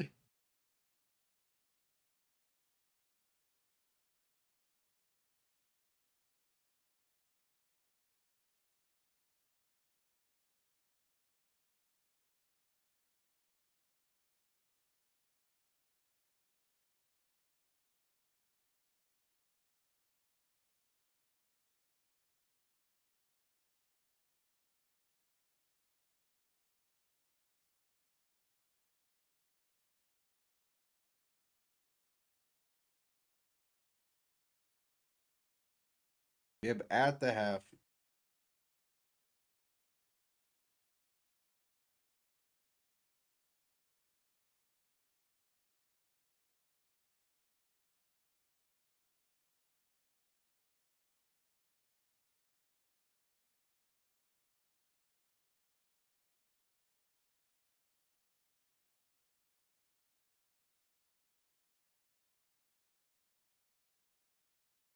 As we await the start of the second half.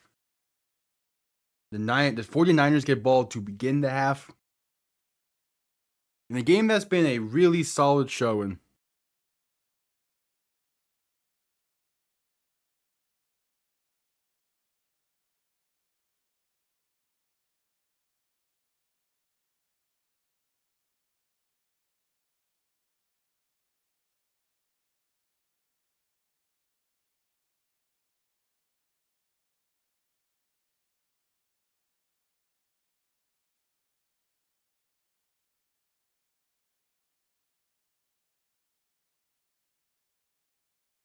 What did this fucker just send me?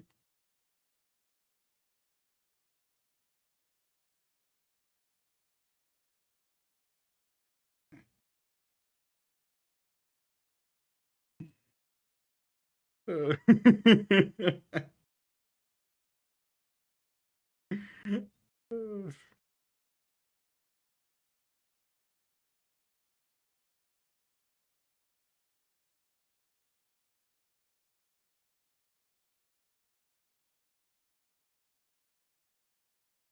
is a Charles Barkley image, of course.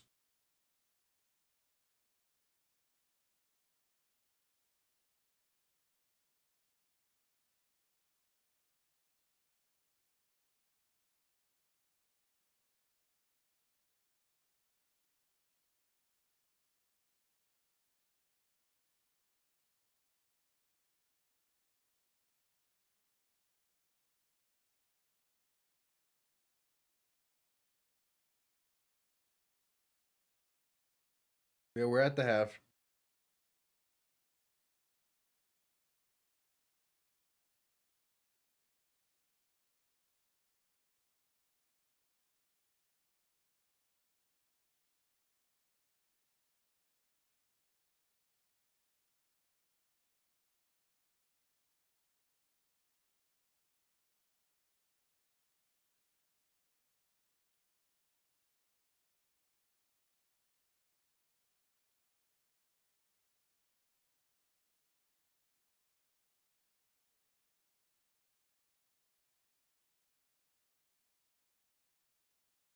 At the half still. Waiting for the start of the second half. The 49ers get ball to begin the second half. As they have a chance to take the lead upon that.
With the NLCS is sponsored by Loan Depot. That's funny.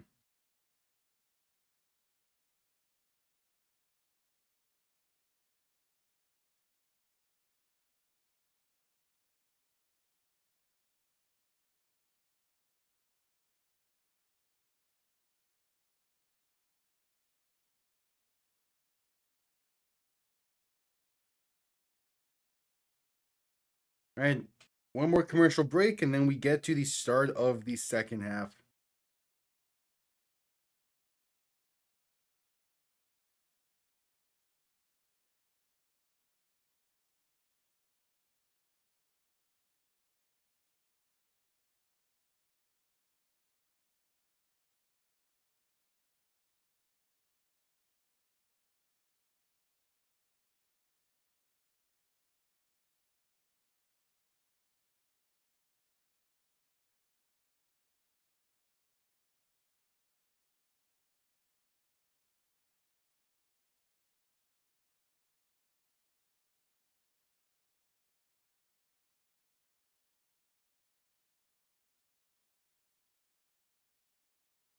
All right.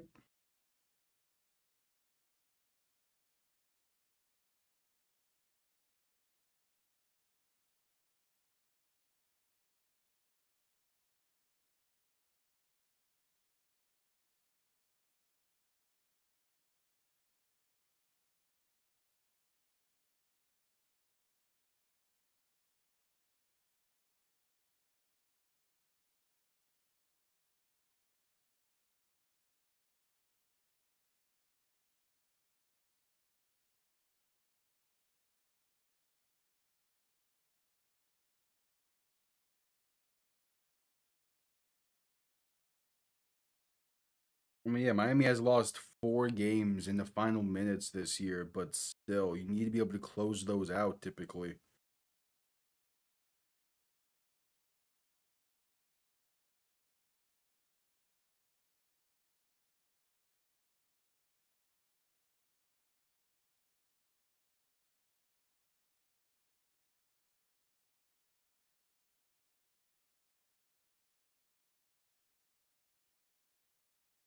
But still at commercial break, awaiting the start of the second half.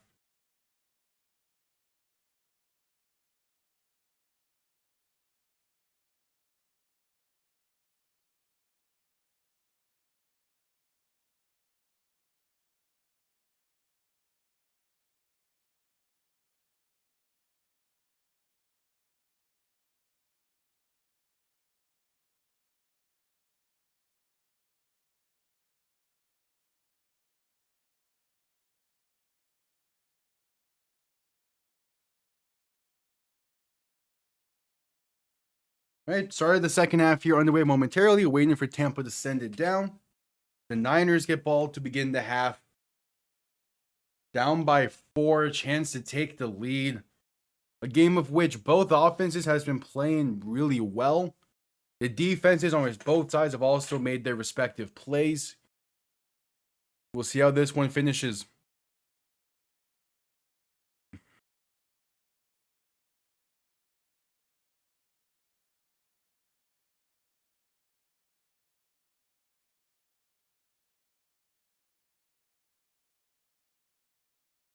Hey, Jim Nance. Hey, Tony Romo.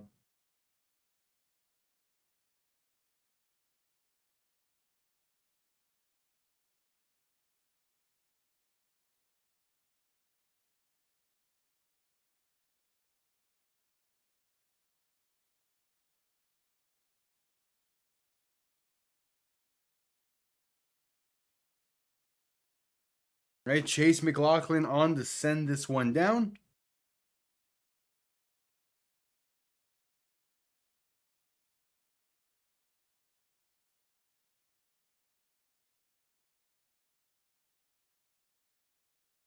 As the kickoff is underway, going to be returned beginning from about the 3. And the second half begins with a return that gets up to the 23 before being stood up, and out comes Mac Jones and his 49ers offense. Let's see what they can do.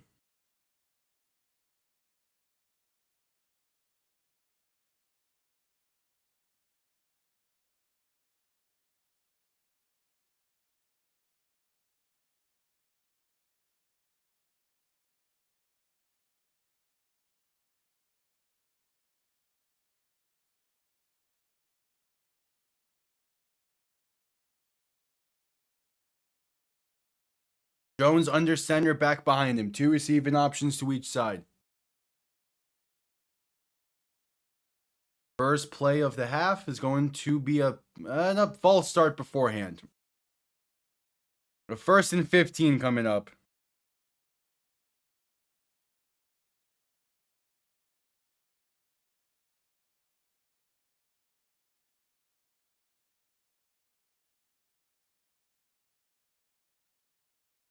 Mac Jones had 200 passing yards in the first half. Wow.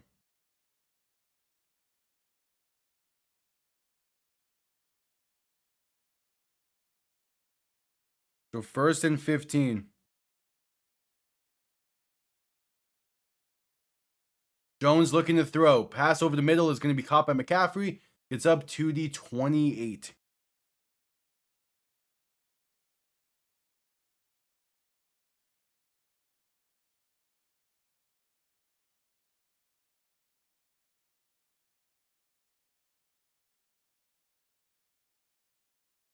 So 2nd and 6. All right. Gain of 9 to begin the drive. Jones in shotgun, back to his right. 3 receivers to the left. I'm curious how much more pass happy they're going to be in this one. There's a play action looking to throw. Pass over the middle is caught up near the 45 and still fighting his way to the 48 before being brought down. That's Kendrick Bourne on the reception. I mean, if the Niners want to keep throwing for like 400 yards a game, I would not be opposed to it.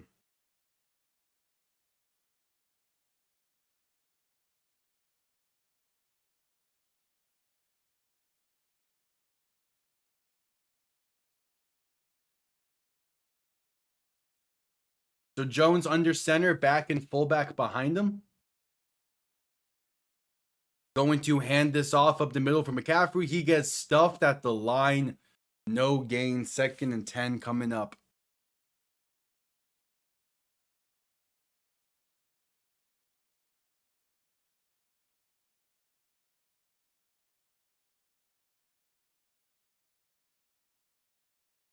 All right.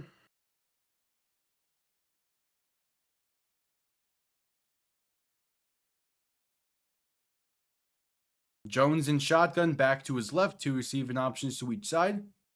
Tight end sent in motion. Jones looking to throw. Stepping up, trying to find time. Pass right side, going to be caught in the flat. Going to get up to near the 45. Going to make it a 3rd and 2, 3rd and 3-ish maybe. So they're going. I mean, they have to go past Appy. The ground game isn't working that much.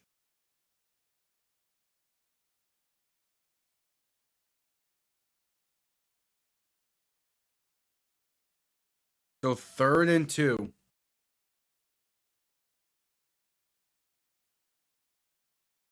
Jones under center. Gonna QB sneak this, and he's gonna get more than enough for a first. All right, that's a gain of 3. The Niners keep the chains moving. There's a real simple QB sneak that works a lot better than it probably should have.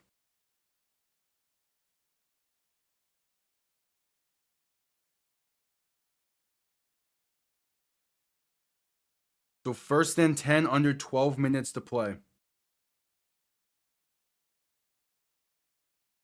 Jones under center, back behind him, 2 receiving options to each side. Play action, looking to throw, rolling left. Has time, plenty of time. Not going to go back towards the right. Taking it himself, and that's a gain of roughly 4 or 5 for Mac Jones. Yeah, gain of 5. 2nd and 5 coming up. 11.5 to play in the 3rd quarter.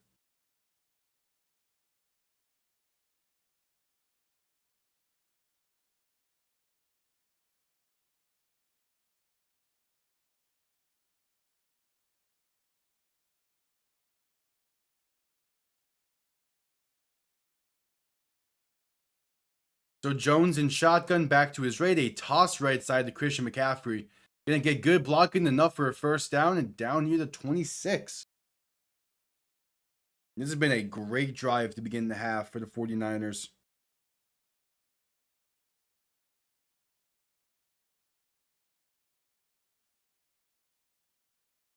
But Packers are still only up by 10. What is happening in that game?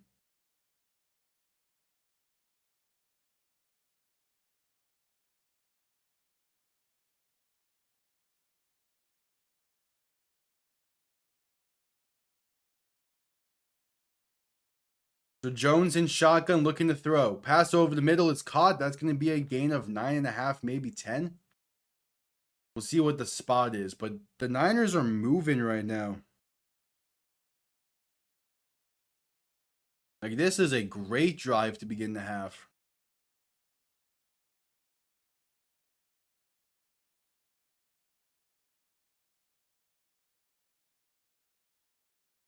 Yeah, so a gain of 9. 2nd and 1. Jones under center, back behind him.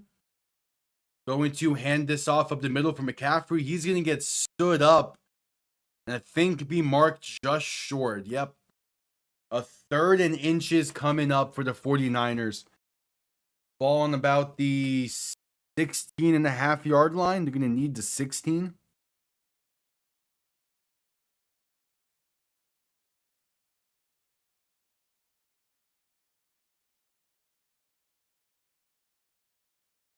And Jones under center, 3rd and 1. Would not be surprised with a QB sneak once again. Now Jones moving back into shotgun, back to his left. Man sending motion right to left. 3 receiving options to the left side. Gonna give this up the middle to McCaffrey, and he gets it with ease. Inside the 15 to the 14. 9 minutes to play in the quarter. It's a 1st and 10. They've been moving the ball with ease on this drive.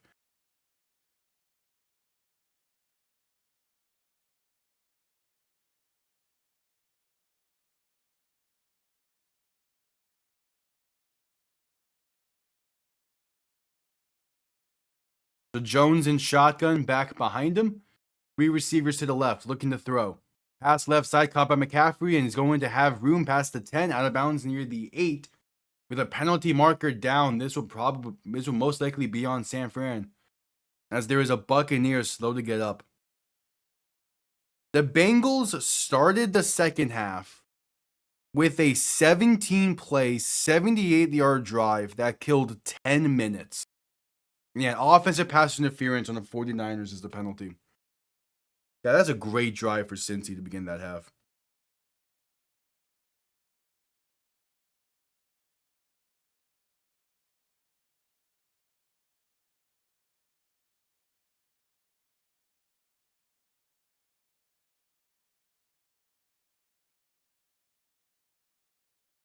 And we head to a commercial break as well for the injury timeout.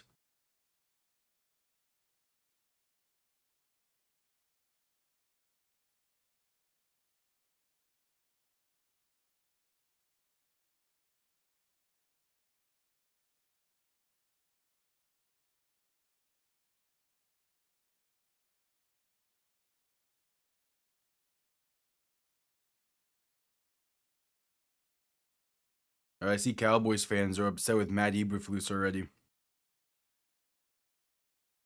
It hasn't even been half a season yet.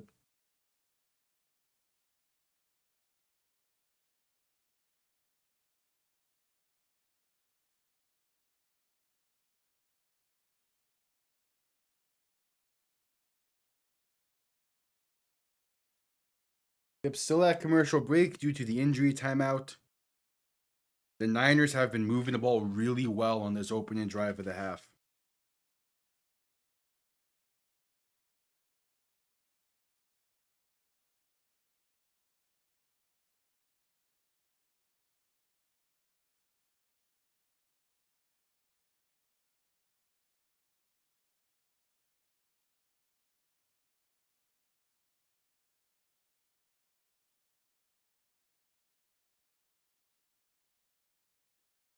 Yep. San Fran still down by 4. I mean, this opening drive of the half has been incredible.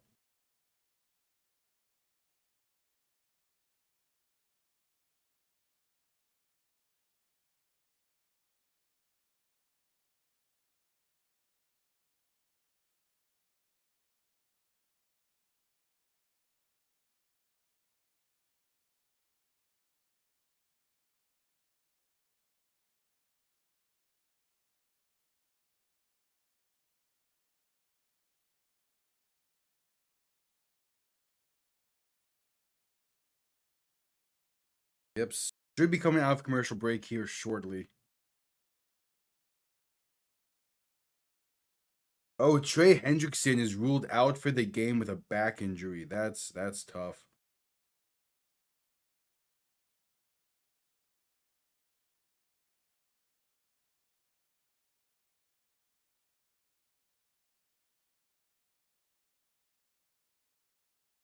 Right, back from commercial break. Jones in shotgun back to his right, looking to throw in 1st and 20. Has time, pass left side is incomplete. Great coverage. And it's a 2nd and 20 coming up.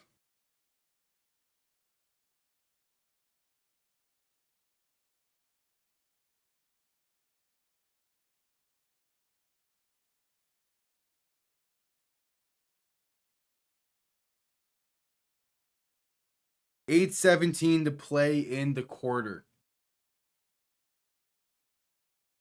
Jones under center, back behind him, looking to throw once again. Has time, pass right side. That is going to be caught up to the 11. A gain of 14. And a 3rd and 6 coming up.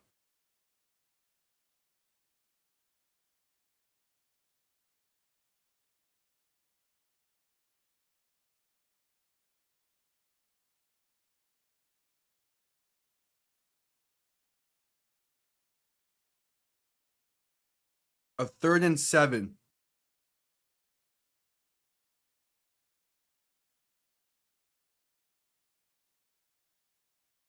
Jones alone in shotgun. 3 receivers to the left, 2 to the right. Looking to throw once again.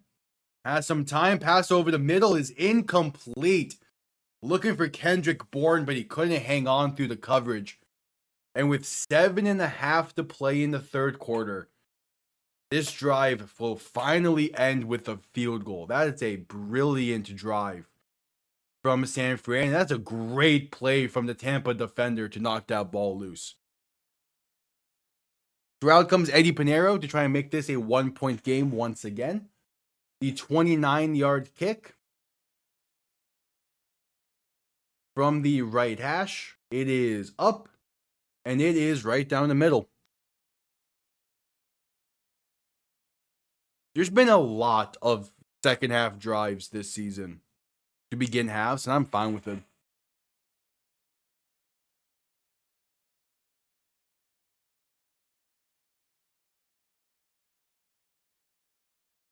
We'll go back to a commercial break.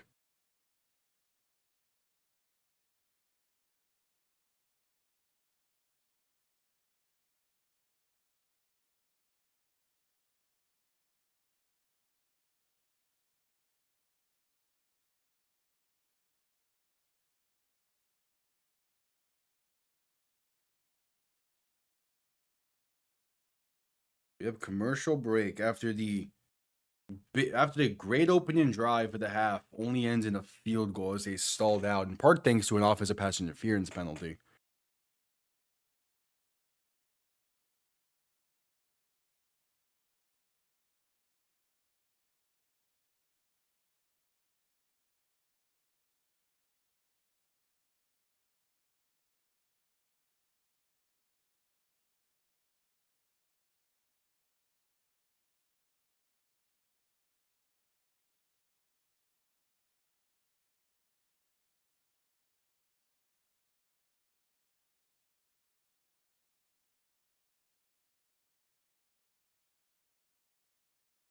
We have at commercial break.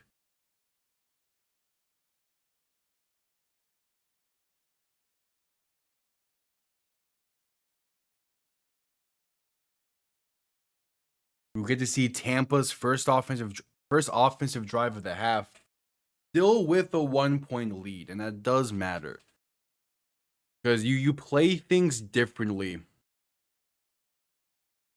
You play things differently depending on what the score is and like what, because just you kind of have to.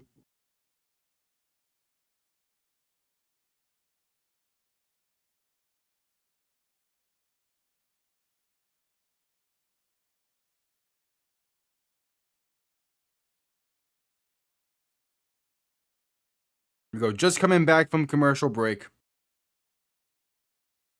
as we await San Francisco to send this one away.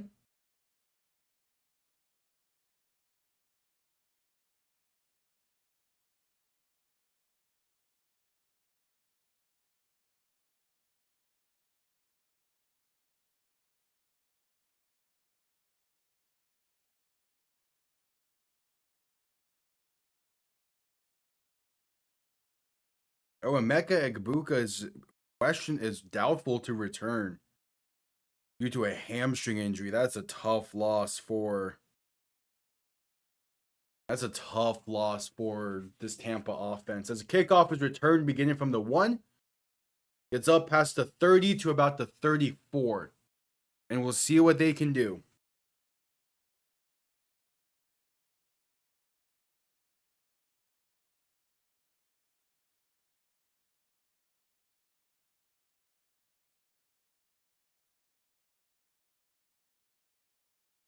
All right, Tampa, 7:20 to play in the quarter. Tampa breaks the huddle. And Baker under center back behind them. 2 receiving options to each side. Tight end sent in motion. They're going to give this up the middle to Rashard White, who gets up near the 40. All right, solid way to start this.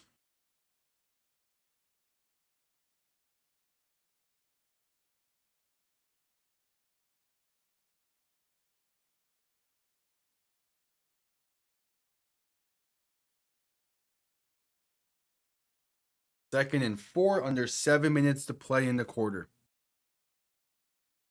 Baker under center, back behind him, going to hand this off once again up the middle for White, and that's going to be enough for a first down, a gain of 4.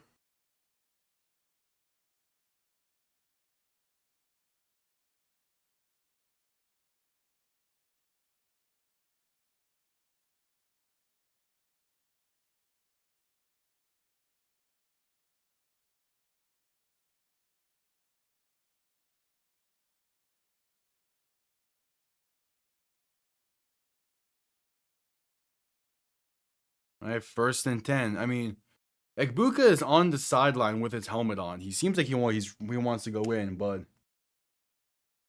obviously he's not up to him. Otherwise, he would be in the game right now.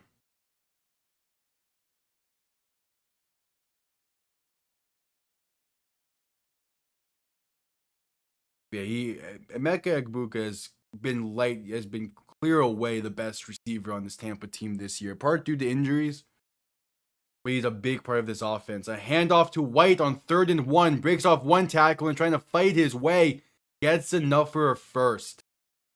Gets up to the 45. Gets 2 when needed 1. And with 6 minutes to play in the quarter, it's a 1st and 10.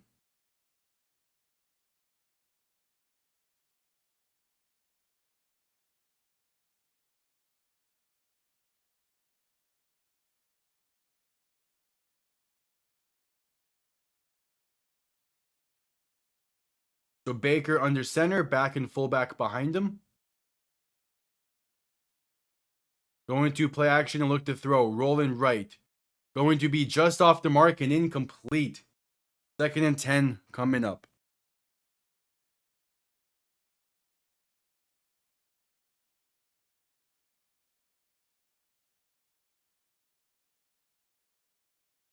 There's Josh Jacobs, another touchdown for him. And yeah, that's probably going to be the dagger in that game.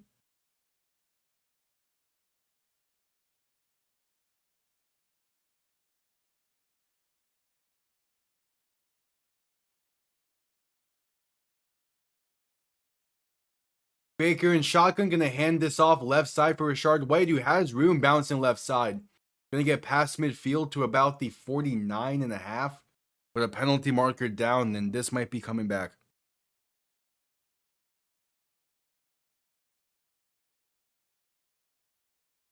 Yep, holding on Tampa's the call.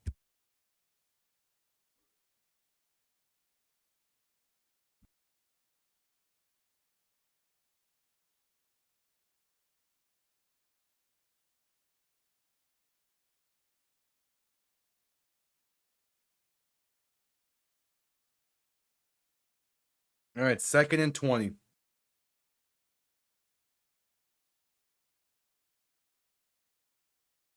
Baker in shotgun back to his left, 3 receivers to the right. Ball on the 35-yard line now. 5 minutes to play in the quarter. Baker looking to throw. Has time, dump off over the middle to Kate Auden, is going to get about 5. A 3rd and 15 coming up. Yeah, I mean, it's what is it, back-to-back games now for him to have a really solid performances? It's about time, though. It took him a while to get things going this year.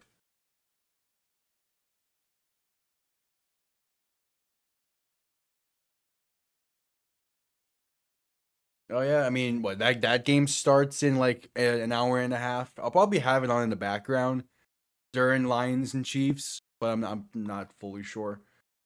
I just don't want the Dodgers to win it this year. Baker looking to throw on 3rd and 14. Breaks off 2 would-be sacks. Not going to keep it himself left side. Gets past midfield and still fighting Baker Mayfield.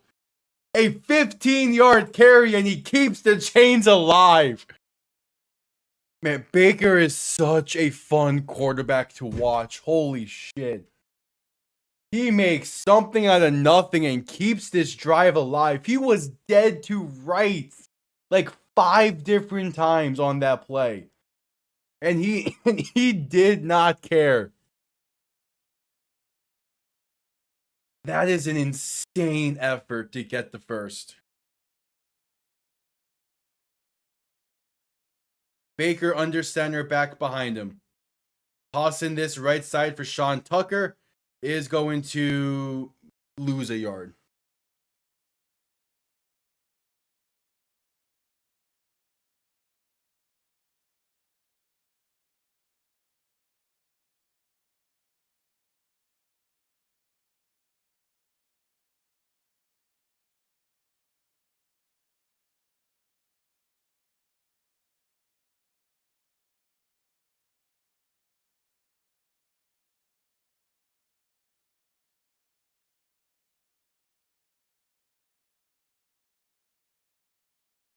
So 2nd and 11, Baker in shotgun back to his left looking to throw.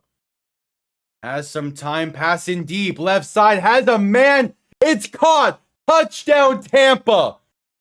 Baker Mayfield from 45 yards out. And the Buccaneers are flipping their way to a 7-point lead. It's Tez Johnson on the reception.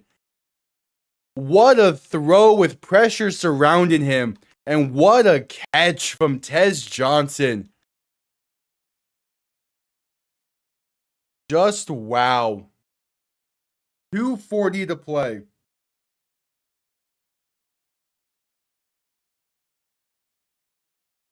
That's a grade.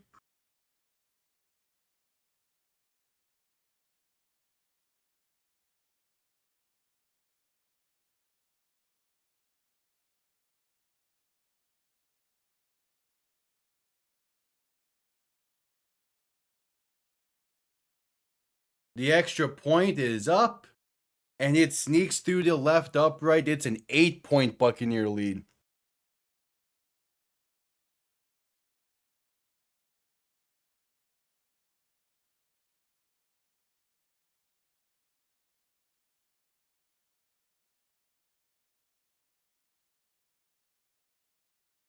That is a great throw and a great catch, and the Buccaneers up by just wow.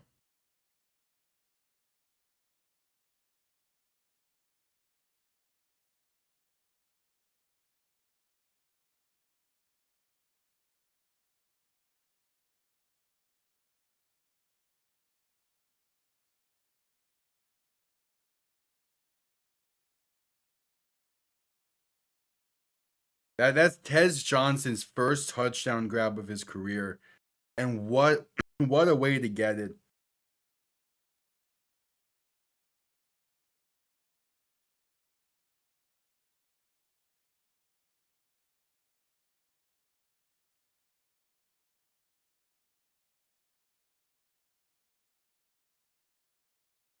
Just wow.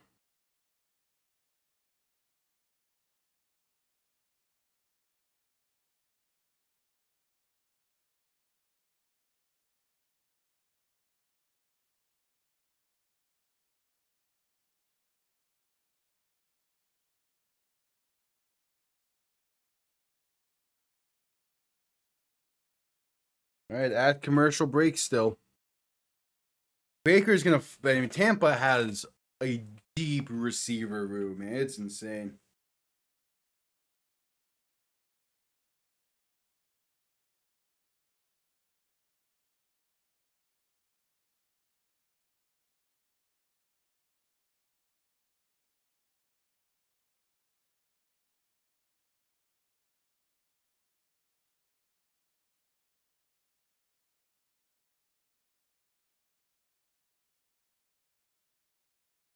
I mean, you have that scramble on 3rd and 14, followed up by that deep touchdown pass.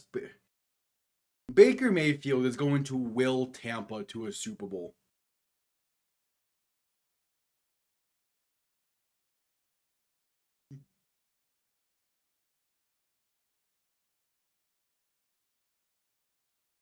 Because wow, that's just wow.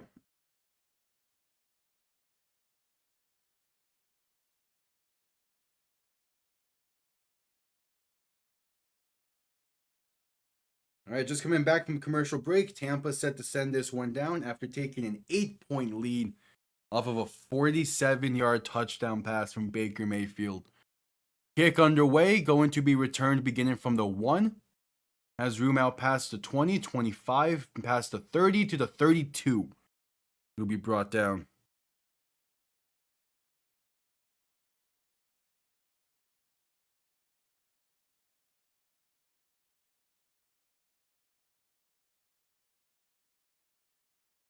It just that's an insane sequence from Baker, man. Like an insane sequence.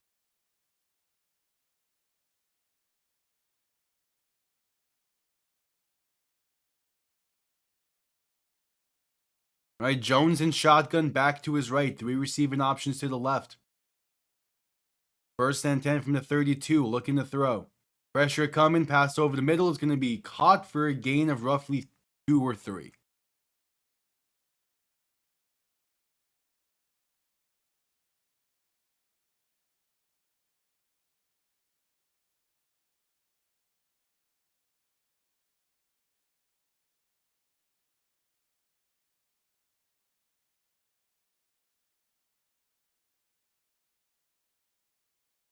So Jones under center, back and fullback behind him. Receiver sent in motion left to right.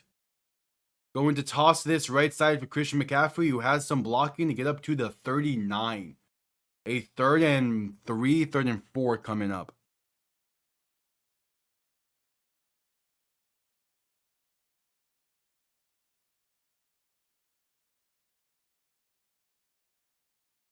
All right, 3rd and 3.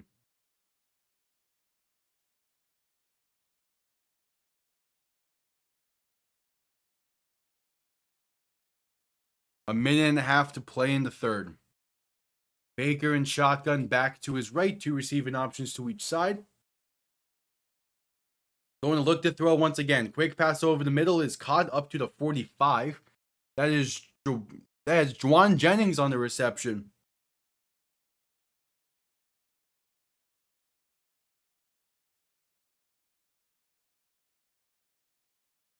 So a minute to play in the quarter. Probably have 1 or 2 more plays left in the quarter.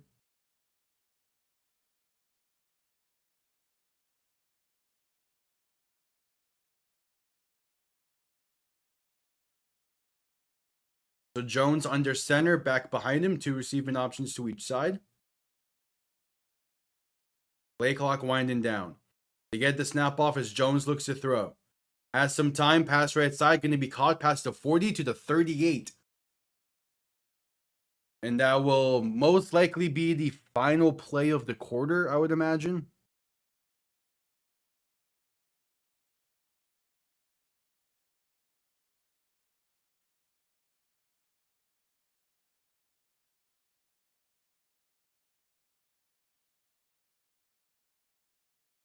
Jones under center, back and fullback behind him. Under 10 seconds to play in the quarter. Are they going to get the snap off? They do.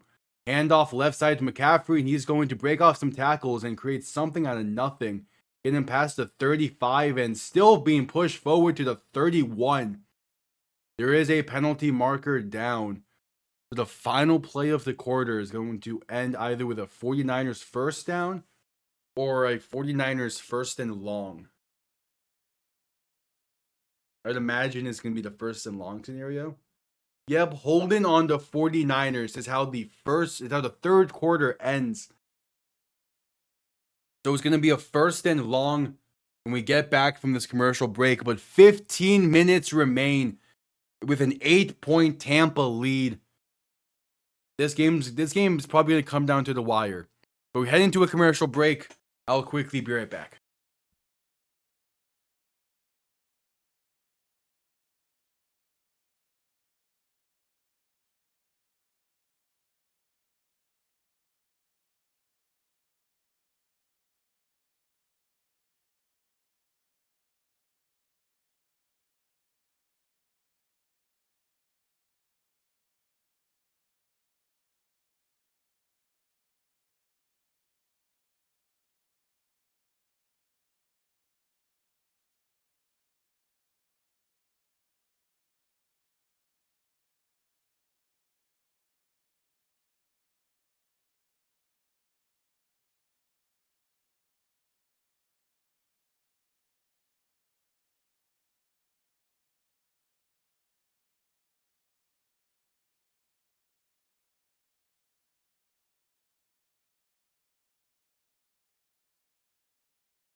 All right. Still at commercial break. I am back. We await the start of the fourth quarter.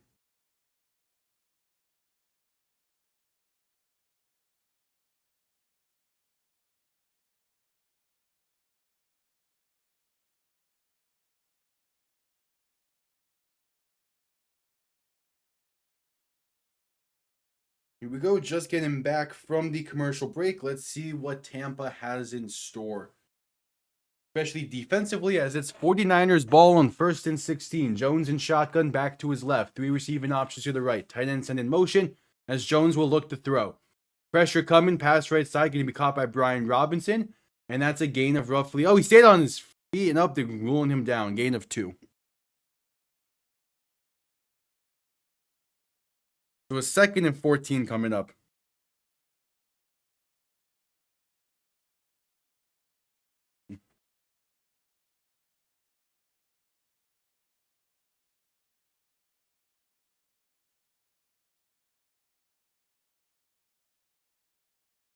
I didn't even think that Miami plays Cleveland next week. I'm probably going to do post game after this then.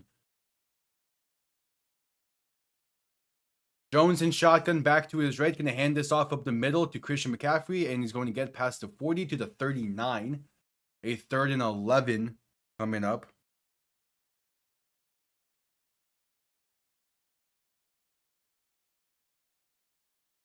$14 minutes to play. Well, the Packers had another touchdown. Better be, probably is Josh Jacobs. He's having himself an incredible game. No, it was Jordan Love this time. Cool. 3rd and 11. Raymond James Stadium is getting loud. Jones in shotgun, back to his right. 3 receivers to the left. Going to look to throw once again. Pressure coming and sacked. The ball comes loose as well. Tampa has it at the plus 49. It's Lavonte David, longtime Buccaneer, making his impact felt. And the Buccaneers have the ball past midfield to begin this drive. Lavonte David does it himself, forces the fumble, and picks it up. And we go back to a commercial break.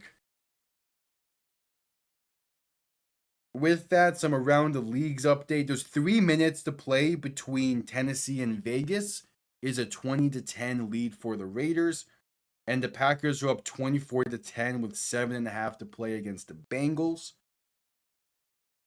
And then, at 8:20, we have Lions-Chiefs. I will be live for that game as well.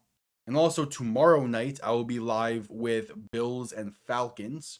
I'm picking that game partially because it's a throwback game, and I kind of want to use those Brandons.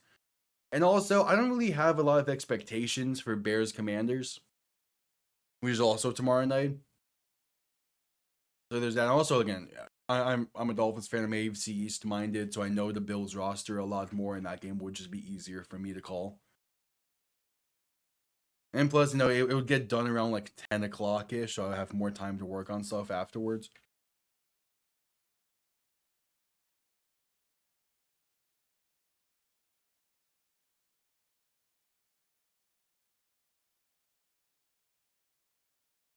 Yeah, so that commercial break after the sack fumble by Lavonte David.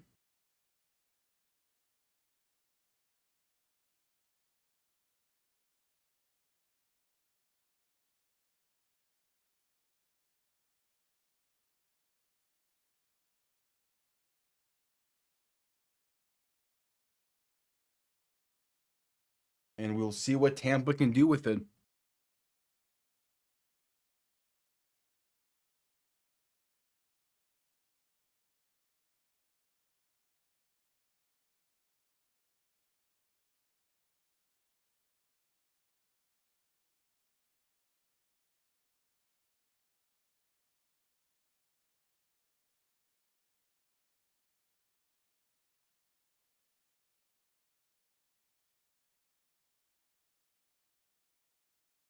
Maybe not start, but you definitely have to keep him in the rotation. You make it more of a running back room by committee when Hubbard gets back.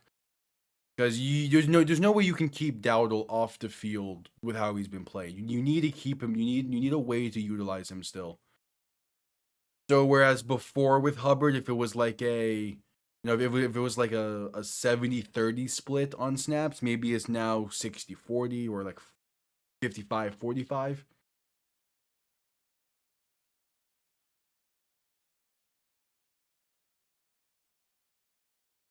Oh, they reviewed it, and it's still going to be a fourth down.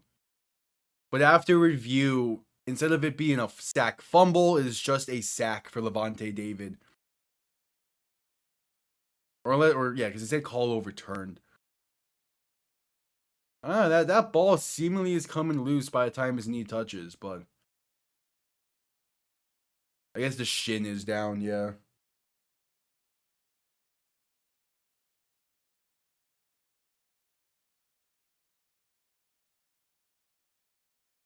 Yeah, so still yeah. So 4th and 21, Tampa's still gonna be getting the ball anyway.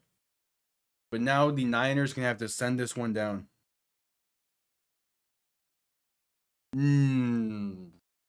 No. I don't think Justin Fields is the problem. I think it's just the Jets as a whole don't get offense at all. I mean, what? When was the last time the Jets had an offensive minded head coach? Let's start there because they went Rex Ryan to Todd Bowles to Robert Saleh.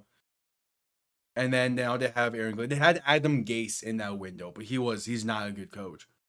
It's just a mix of things with the Jets. There's no one person's fault with that. As the punt return, we'll get up to about the 12. So that means Adam Gase was 2019, 2020, 2021. So it's been a few years. It's been 4 years ish, I think. Either way, like there's so many more issues with the Jets than just Justin Fields. I don't think like he's helping because I mean they overpaid him. They overpaid for him a shit ton. And he's not up to that level, but there's more to the issues with the Jets than just Justin Fields. Mayfield under center going to hand this off up the middle, and that is maybe a yard on the play.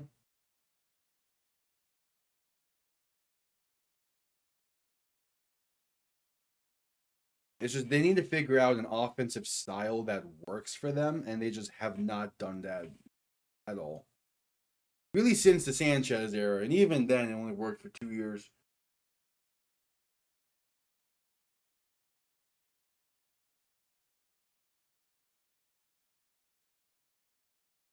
All right, Mayfield in shotgun.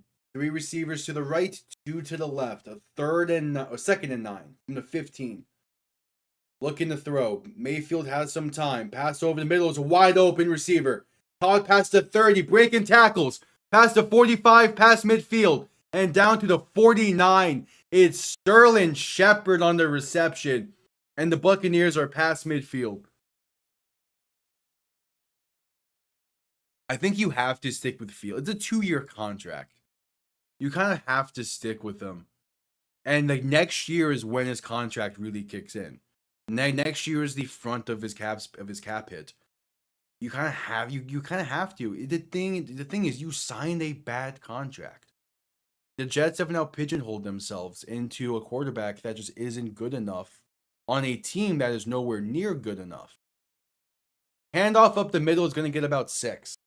I think what you can do is you keep Justin Fields for next season when he's on the final proper year of his contract because he has 3 void years, but that's whatever. And then you still draft someone first overall and you have them compete. Have them compete in the offseason. Maybe you start Fields week 1. But by some point during next season, we're not going to see Justin Fields be the starter in New York. But I do think you have to keep him for at least a year. For at least into next season. Because it's too big of a cap hit. I think the dead cap hit, if you get rid of Fields in the offseason, is like $22 million. You gave him that contract. That's on you. You gave him a $40 million deal off of 5 games in Pittsburgh. It was not a good deal. Handoff left side on 2nd and 4, and that's Sean Tucker. Gonna get enough for a first, a gain of 6, maybe 7. They very well might go 0-17. They very well might with how they've been playing. Because like this was their shot to get that win. This was their opportunity, and I'm not sure where they could get it again. Maybe Cincy, maybe Cleveland. Honestly, Cleveland might be one. They still have Cincy, Cleveland, and the Saints to play. I think they could win one of those. Mayfield gonna hand this off up the middle for Sean Tucker. Gets inside the 35 to about the 32. Honestly, they might be able to. They probably beat Cleveland. They could beat Cincy if their offense continues to struggle. But like they play Carolina next week, and that's a tough matchup for them at this point.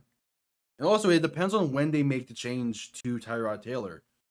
Like if they lose to Carolina and there's another bad offensive performance, and they make the shift after that, yeah, they very well might go 0-17. Because I'm not sure if Tyrod Taylor is going to do that much better.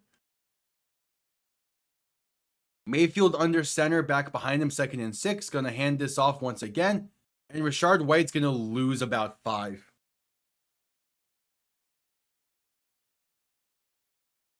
I think the Niners sold their soul for that 2023 season, and now they're paying the price of it. Like that 2023 season when they lost to the Chiefs in the Super Bowl, that was the healthiest they have been in the 2020s. That was their window, was that season, and they did not capitalize, and now they're paying the price. Because now they paid Purdy all this money, they're paying these guys all this money, and they can't stay healthy. Mayfield's pass left side going to be caught by Cade Otton up to the 31. Not enough for the first, but enough to make this a more manageable field goal try. On 4th and 4? 4th and 5? 4th and 4. 9 minutes to play in the game.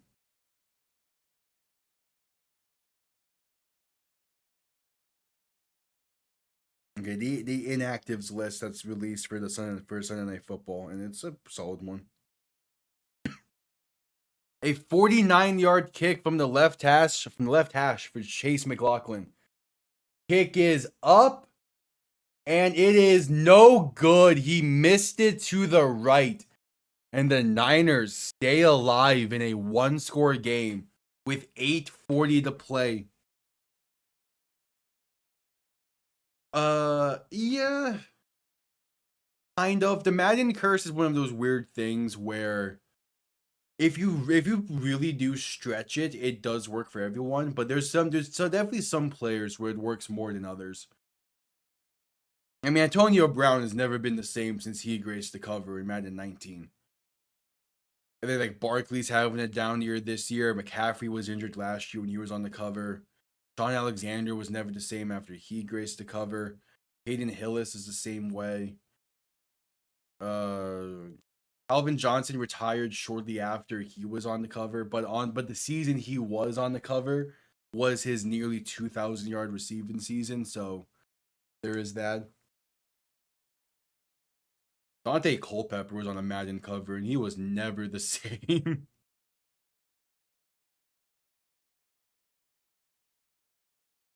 Brady and Mahomes were on the cover twice. We're at commercial break.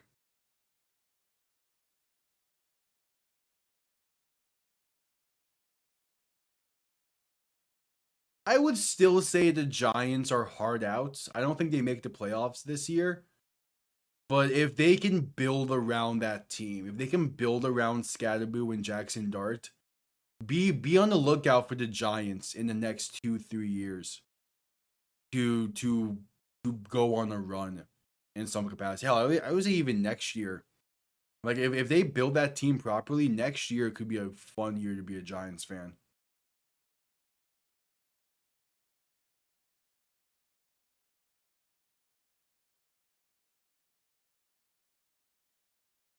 It was still that commercial break in this one.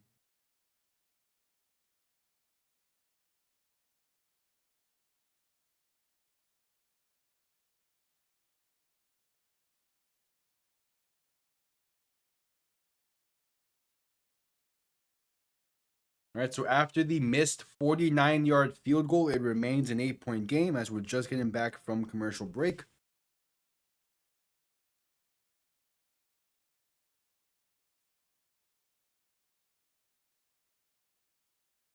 Let's see what the Niners offense can do.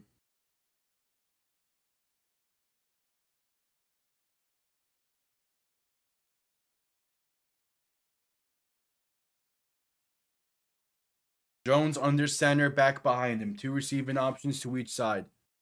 Play action looking to throw. Jones with pressure coming, going to be sacked at the 31. Is that the 5th sack of the night for this Buccaneers defense? No, I don't mind the questions at all. I love talking football, man. I don't.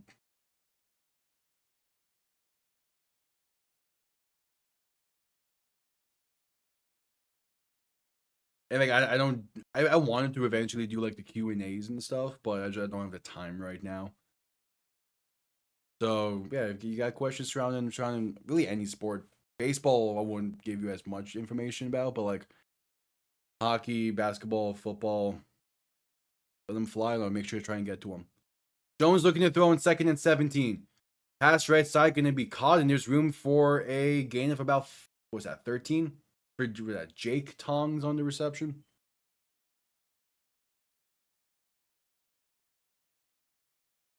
All right, under 7:40 to play in the game. A 3rd and 4 coming up. A big time 3rd down here.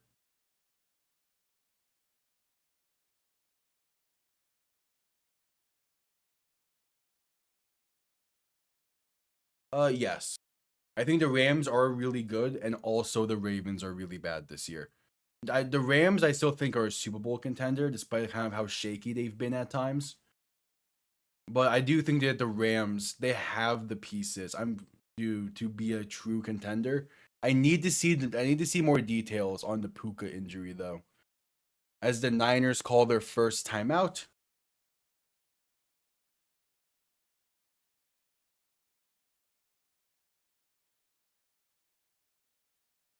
Or since he's only down by what's that, 8? Yeah. No, that's down by 6. Hold on.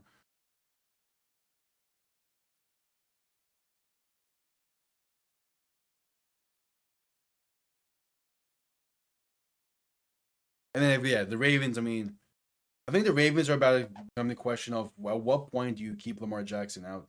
He's expected to be back after their bye week, but how much is that really going to help? Jones throwing left side on 3rd and 4, and it's off the mark. Looking for Jawan Jennings and just put too much into it. Misses him by about a yard. And it's 4th and 4. With only 2 timeouts remaining, they are still going to punt this one away. So the Tampa defense does their job. All the offense needs to do is just get points. If you can get points and make this a 2-score game, you're putting this one very close to being fully out of reach.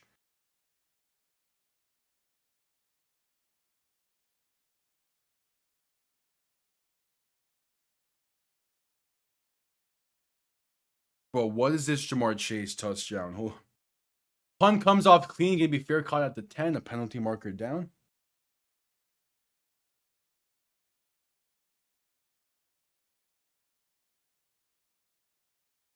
If Lamar was playing, I do think that they are in a roughly better spot. But I'm not sure how much it would really matter. Because I mean, their loss last week. I mean, they probably beat Houston last week because a lot of that loss was on the offense. As the penalty is roughing the kicker, the Niners get a free set of downs. But yeah, the Ravens season at this point, it's over. Their season's over at this point. I don't think a single team has ever gone from 1-5 to then making the playoffs.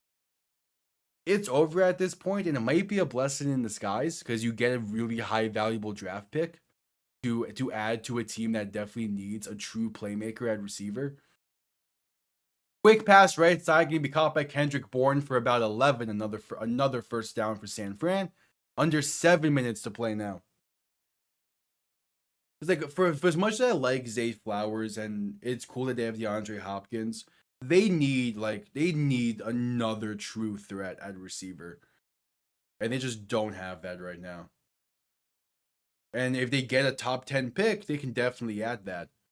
Quick pass right side going to be incomplete on first down. Looking for Kendrick Bourne once again. 6:32 to play in the game. A 2nd and 10 coming up. I don't hate the idea of a quick hitter there for San Francisco, but that's some great coverage. I'll need to look at the receivers. I think there's that possibility that Ryan Williams and Jeremiah Smith enter, I believe. So those guys would be up there. I'll need to look at the receiver class this year. Jones looking to throw in 2nd and 10. Dump off left side for a screen to McCaffrey. Has space. Gonna get 9 up to the 29.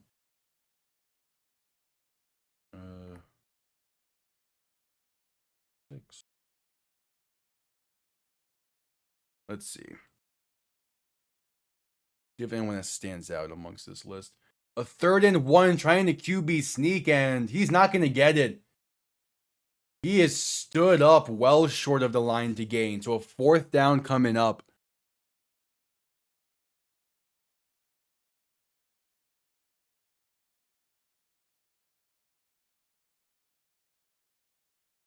So this is an up-to-date list, right? I mean, yeah.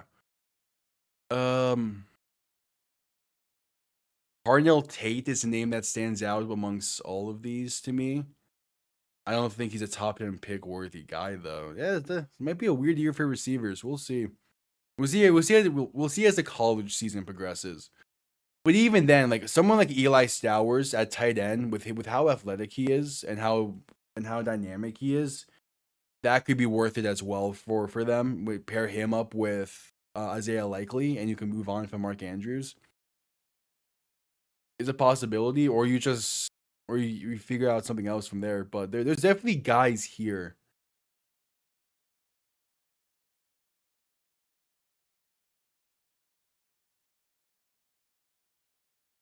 Oh yeah, Lamar to Smith would be a great duo. Even Lamar to Ryan Williams would be great.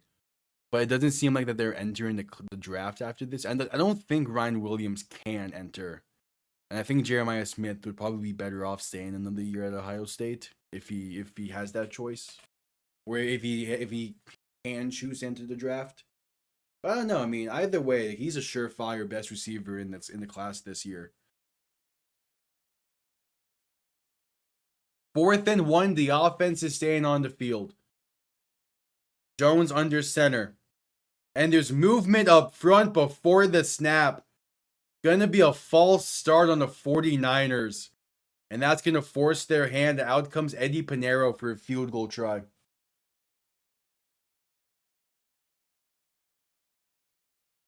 Now they could also just go Caden Proctor. I know he's a lineman, but he's been an athletic monster for Alabama this year. He's running Wildcat for them.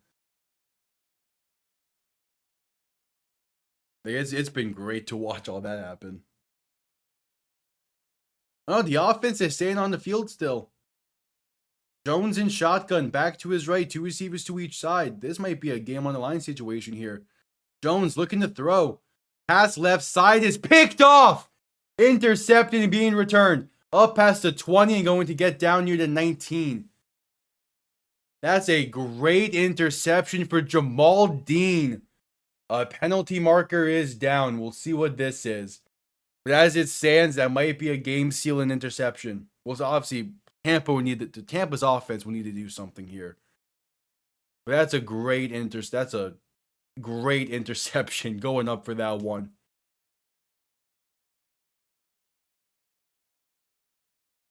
After the play, a personal foul on San Francisco. And it'll be tacked on to the end of the return. So it's Tampa ball with some good starting field position.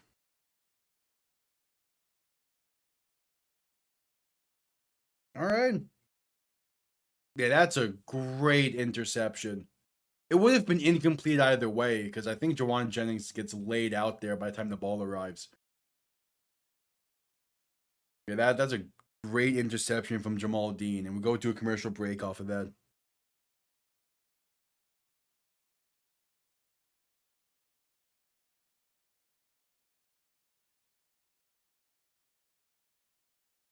All right.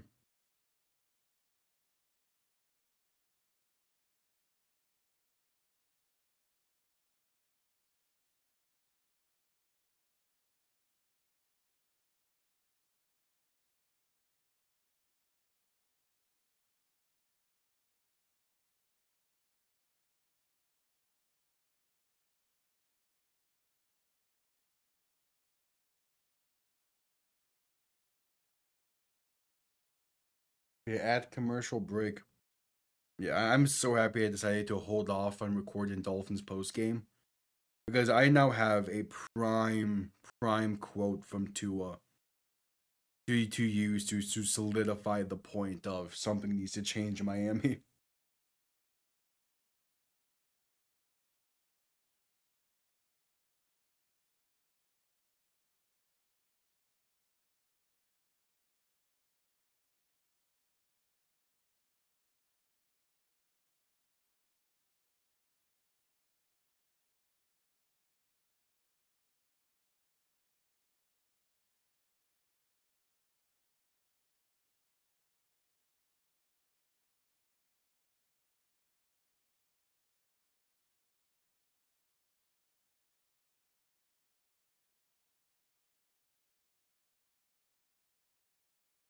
Yep, still at commercial break.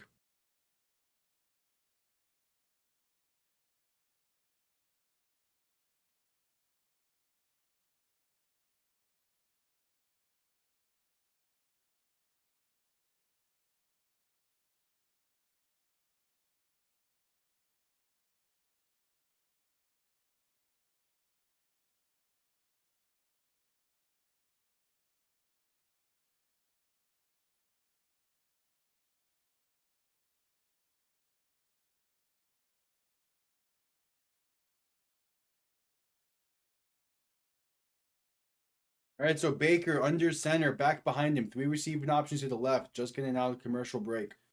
Man in motion, going to hand this off up the middle. Gain of a yard, maybe up to the 36. I might say a gain of 2.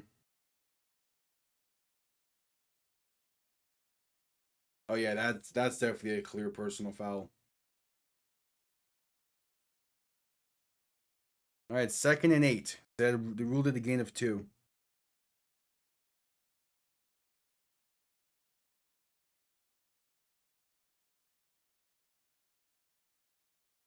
Mayfield alone in shotgun, 3 receivers to the left, 2 to the right. Man in motion left to right. Play clock winding down to get the snap off. Mayfield pass over the middle is caught. First down and up to midfield. And that's going to keep the chains moving. Couldn't quite.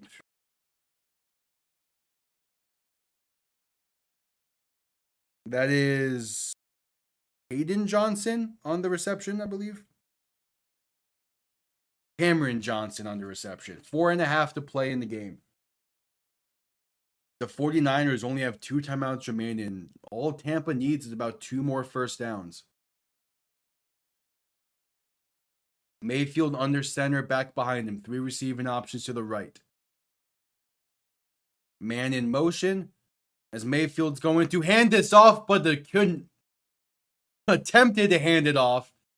Bobbled the exchange. Rashard White, I believe, fell on this. Yeah, it's going to remain Tampa ball, but that is a near disaster.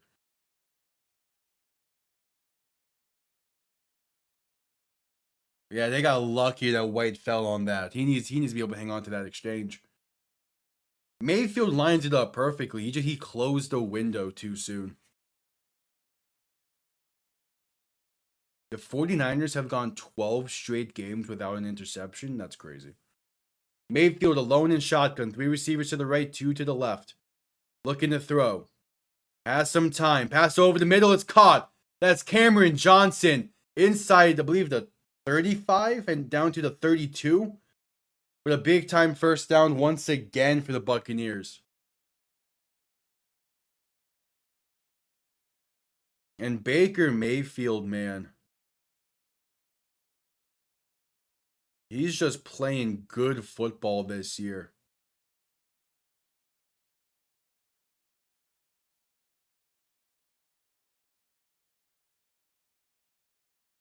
I believe no timeouts called just yet. Mayfield under center, back behind him. 3 receiving options to the left. Going to send one of them in motion. As they hand this off up the middle to Rashard White. And he's going to get about 2. So in theory, the Niners can get the ball back with some time.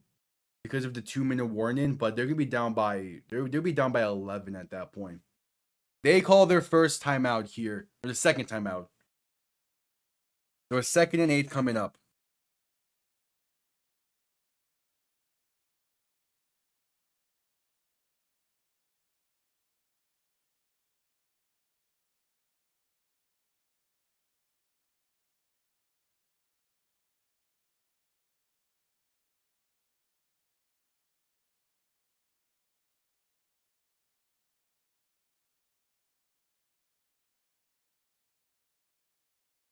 All right, 2nd and 8.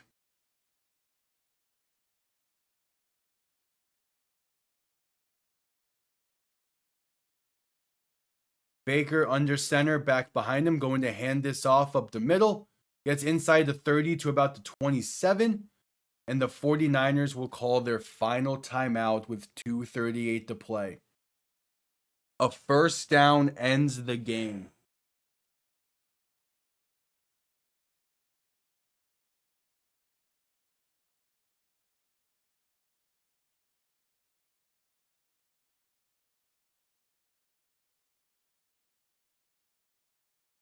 As yep, again in about an hour for Chiefs Lions. I'll be live for that game as well to wrap up this Sunday. It's so crazy to think that if the Bills lose tomorrow night, the Patriots are in first place of the AFC East. Just crazy. All right, so Mayfield in shotgun, a back to his left, 3 receivers to the right. 3rd and 4. If they get to 23-yard line, the game's over. Pass right side going to be a caught for a screen, but only going to pick up about a yard. That's Cameron Johnson on the reception. That'll bring us to the 2-minute warning. But the Niners will get the ball back with time. So in theory, they could do something.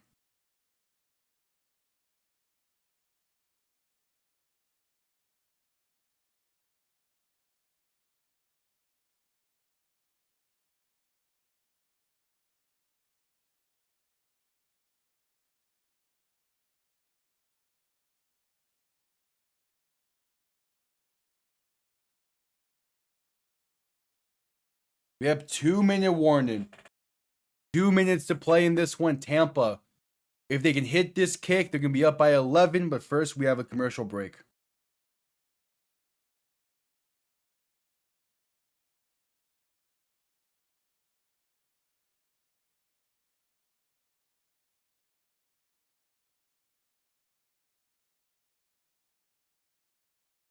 We will see.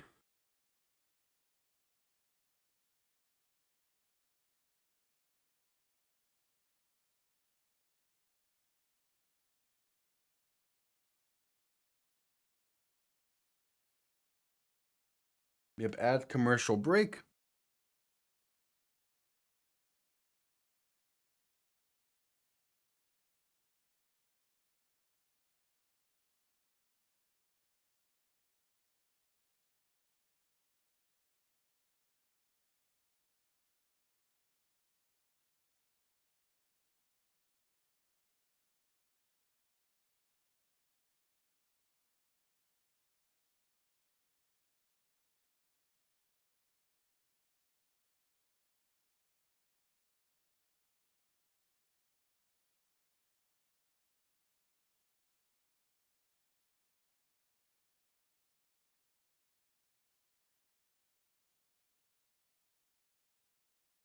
I still like commercial break.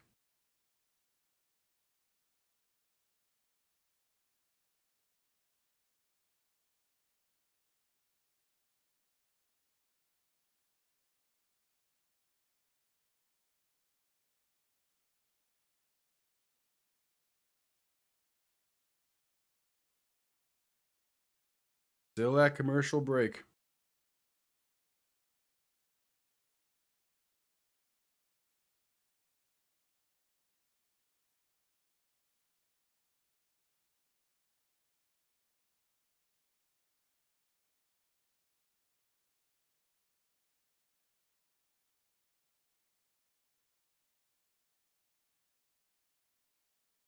we got the Daredevil Season 2 trailer leaked. That's crazy. All right, just coming back from commercial break. 4th and 3, the offense is staying on the field. I actually don't hate this. Mayfield under center, back behind him. If you can get them to jump, the game's over. Man in motion, Mayfield under center. Yeah, they're just trying to get the 49ers to jump. I don't hate this. Even if they went for it, I wouldn't hate it. Because you're up by 8. They would need the touchdown and the 2-point conversion to tie. But the Buccaneers will call their first timeout, and now out comes Chase McLaughlin and his field goal unit to put the game on ice.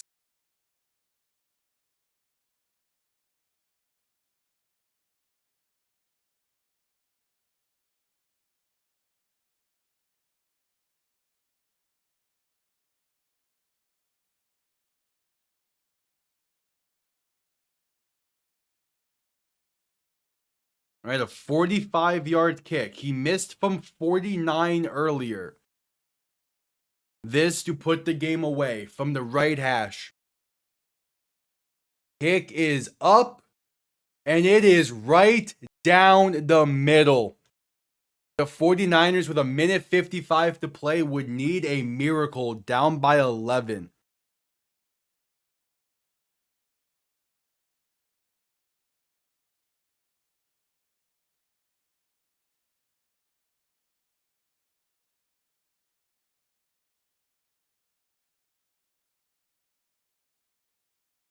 All right, what you got now, San Fran?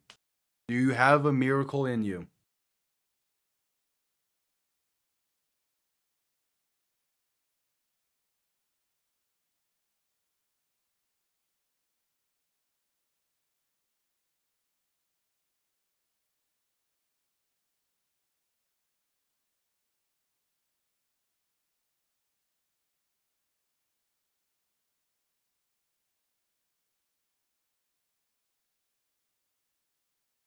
A 1:55 to play. What's going on in this Cincy Green Bay game? Okay, Green Bay pulls it out. They win by 9. Raiders win by 10, 20-10. So this is the final game to go final before Sunday Night Football. Kickoff underway, going to be returned beginning from the 4. Room past the 25, past the 30, and down to the 35. So a 1:50 for the 49ers to try and create some magic. And they pull it off.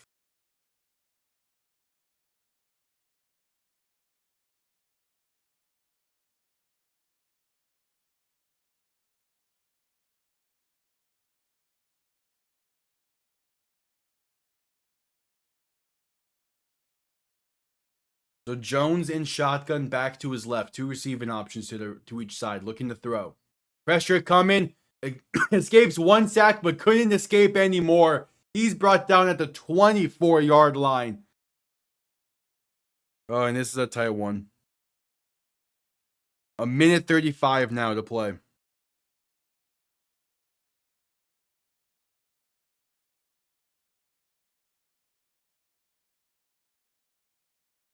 Jones in shotgun, back to his left, looking to throw once again. Has some time, pass in left side. That's a throwaway, incomplete. He hits Kyle Juszczyk along the sideline. A 3rd and 19.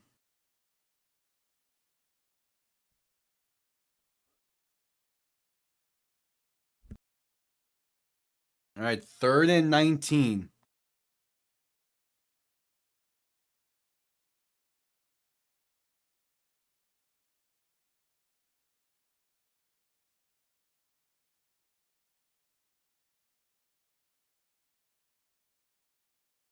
Again, I still think San Francisco played fine today. It's just the injuries are starting to catch up with them.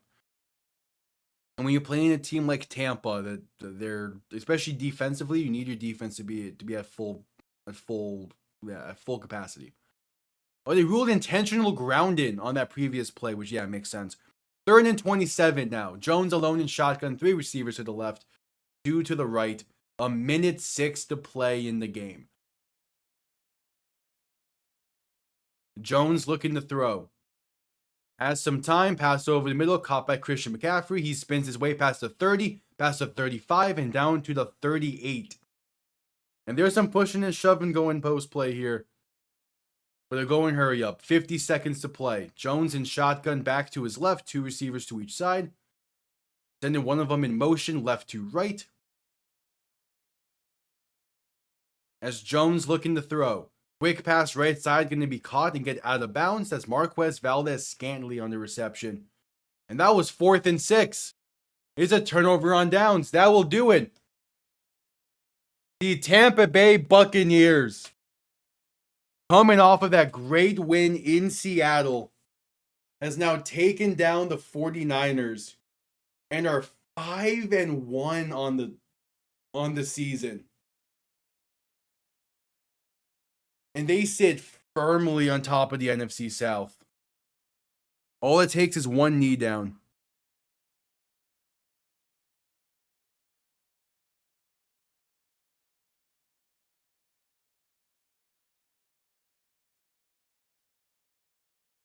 But what a win for Tampa. There's the knee down. That will do it. This game is wraps.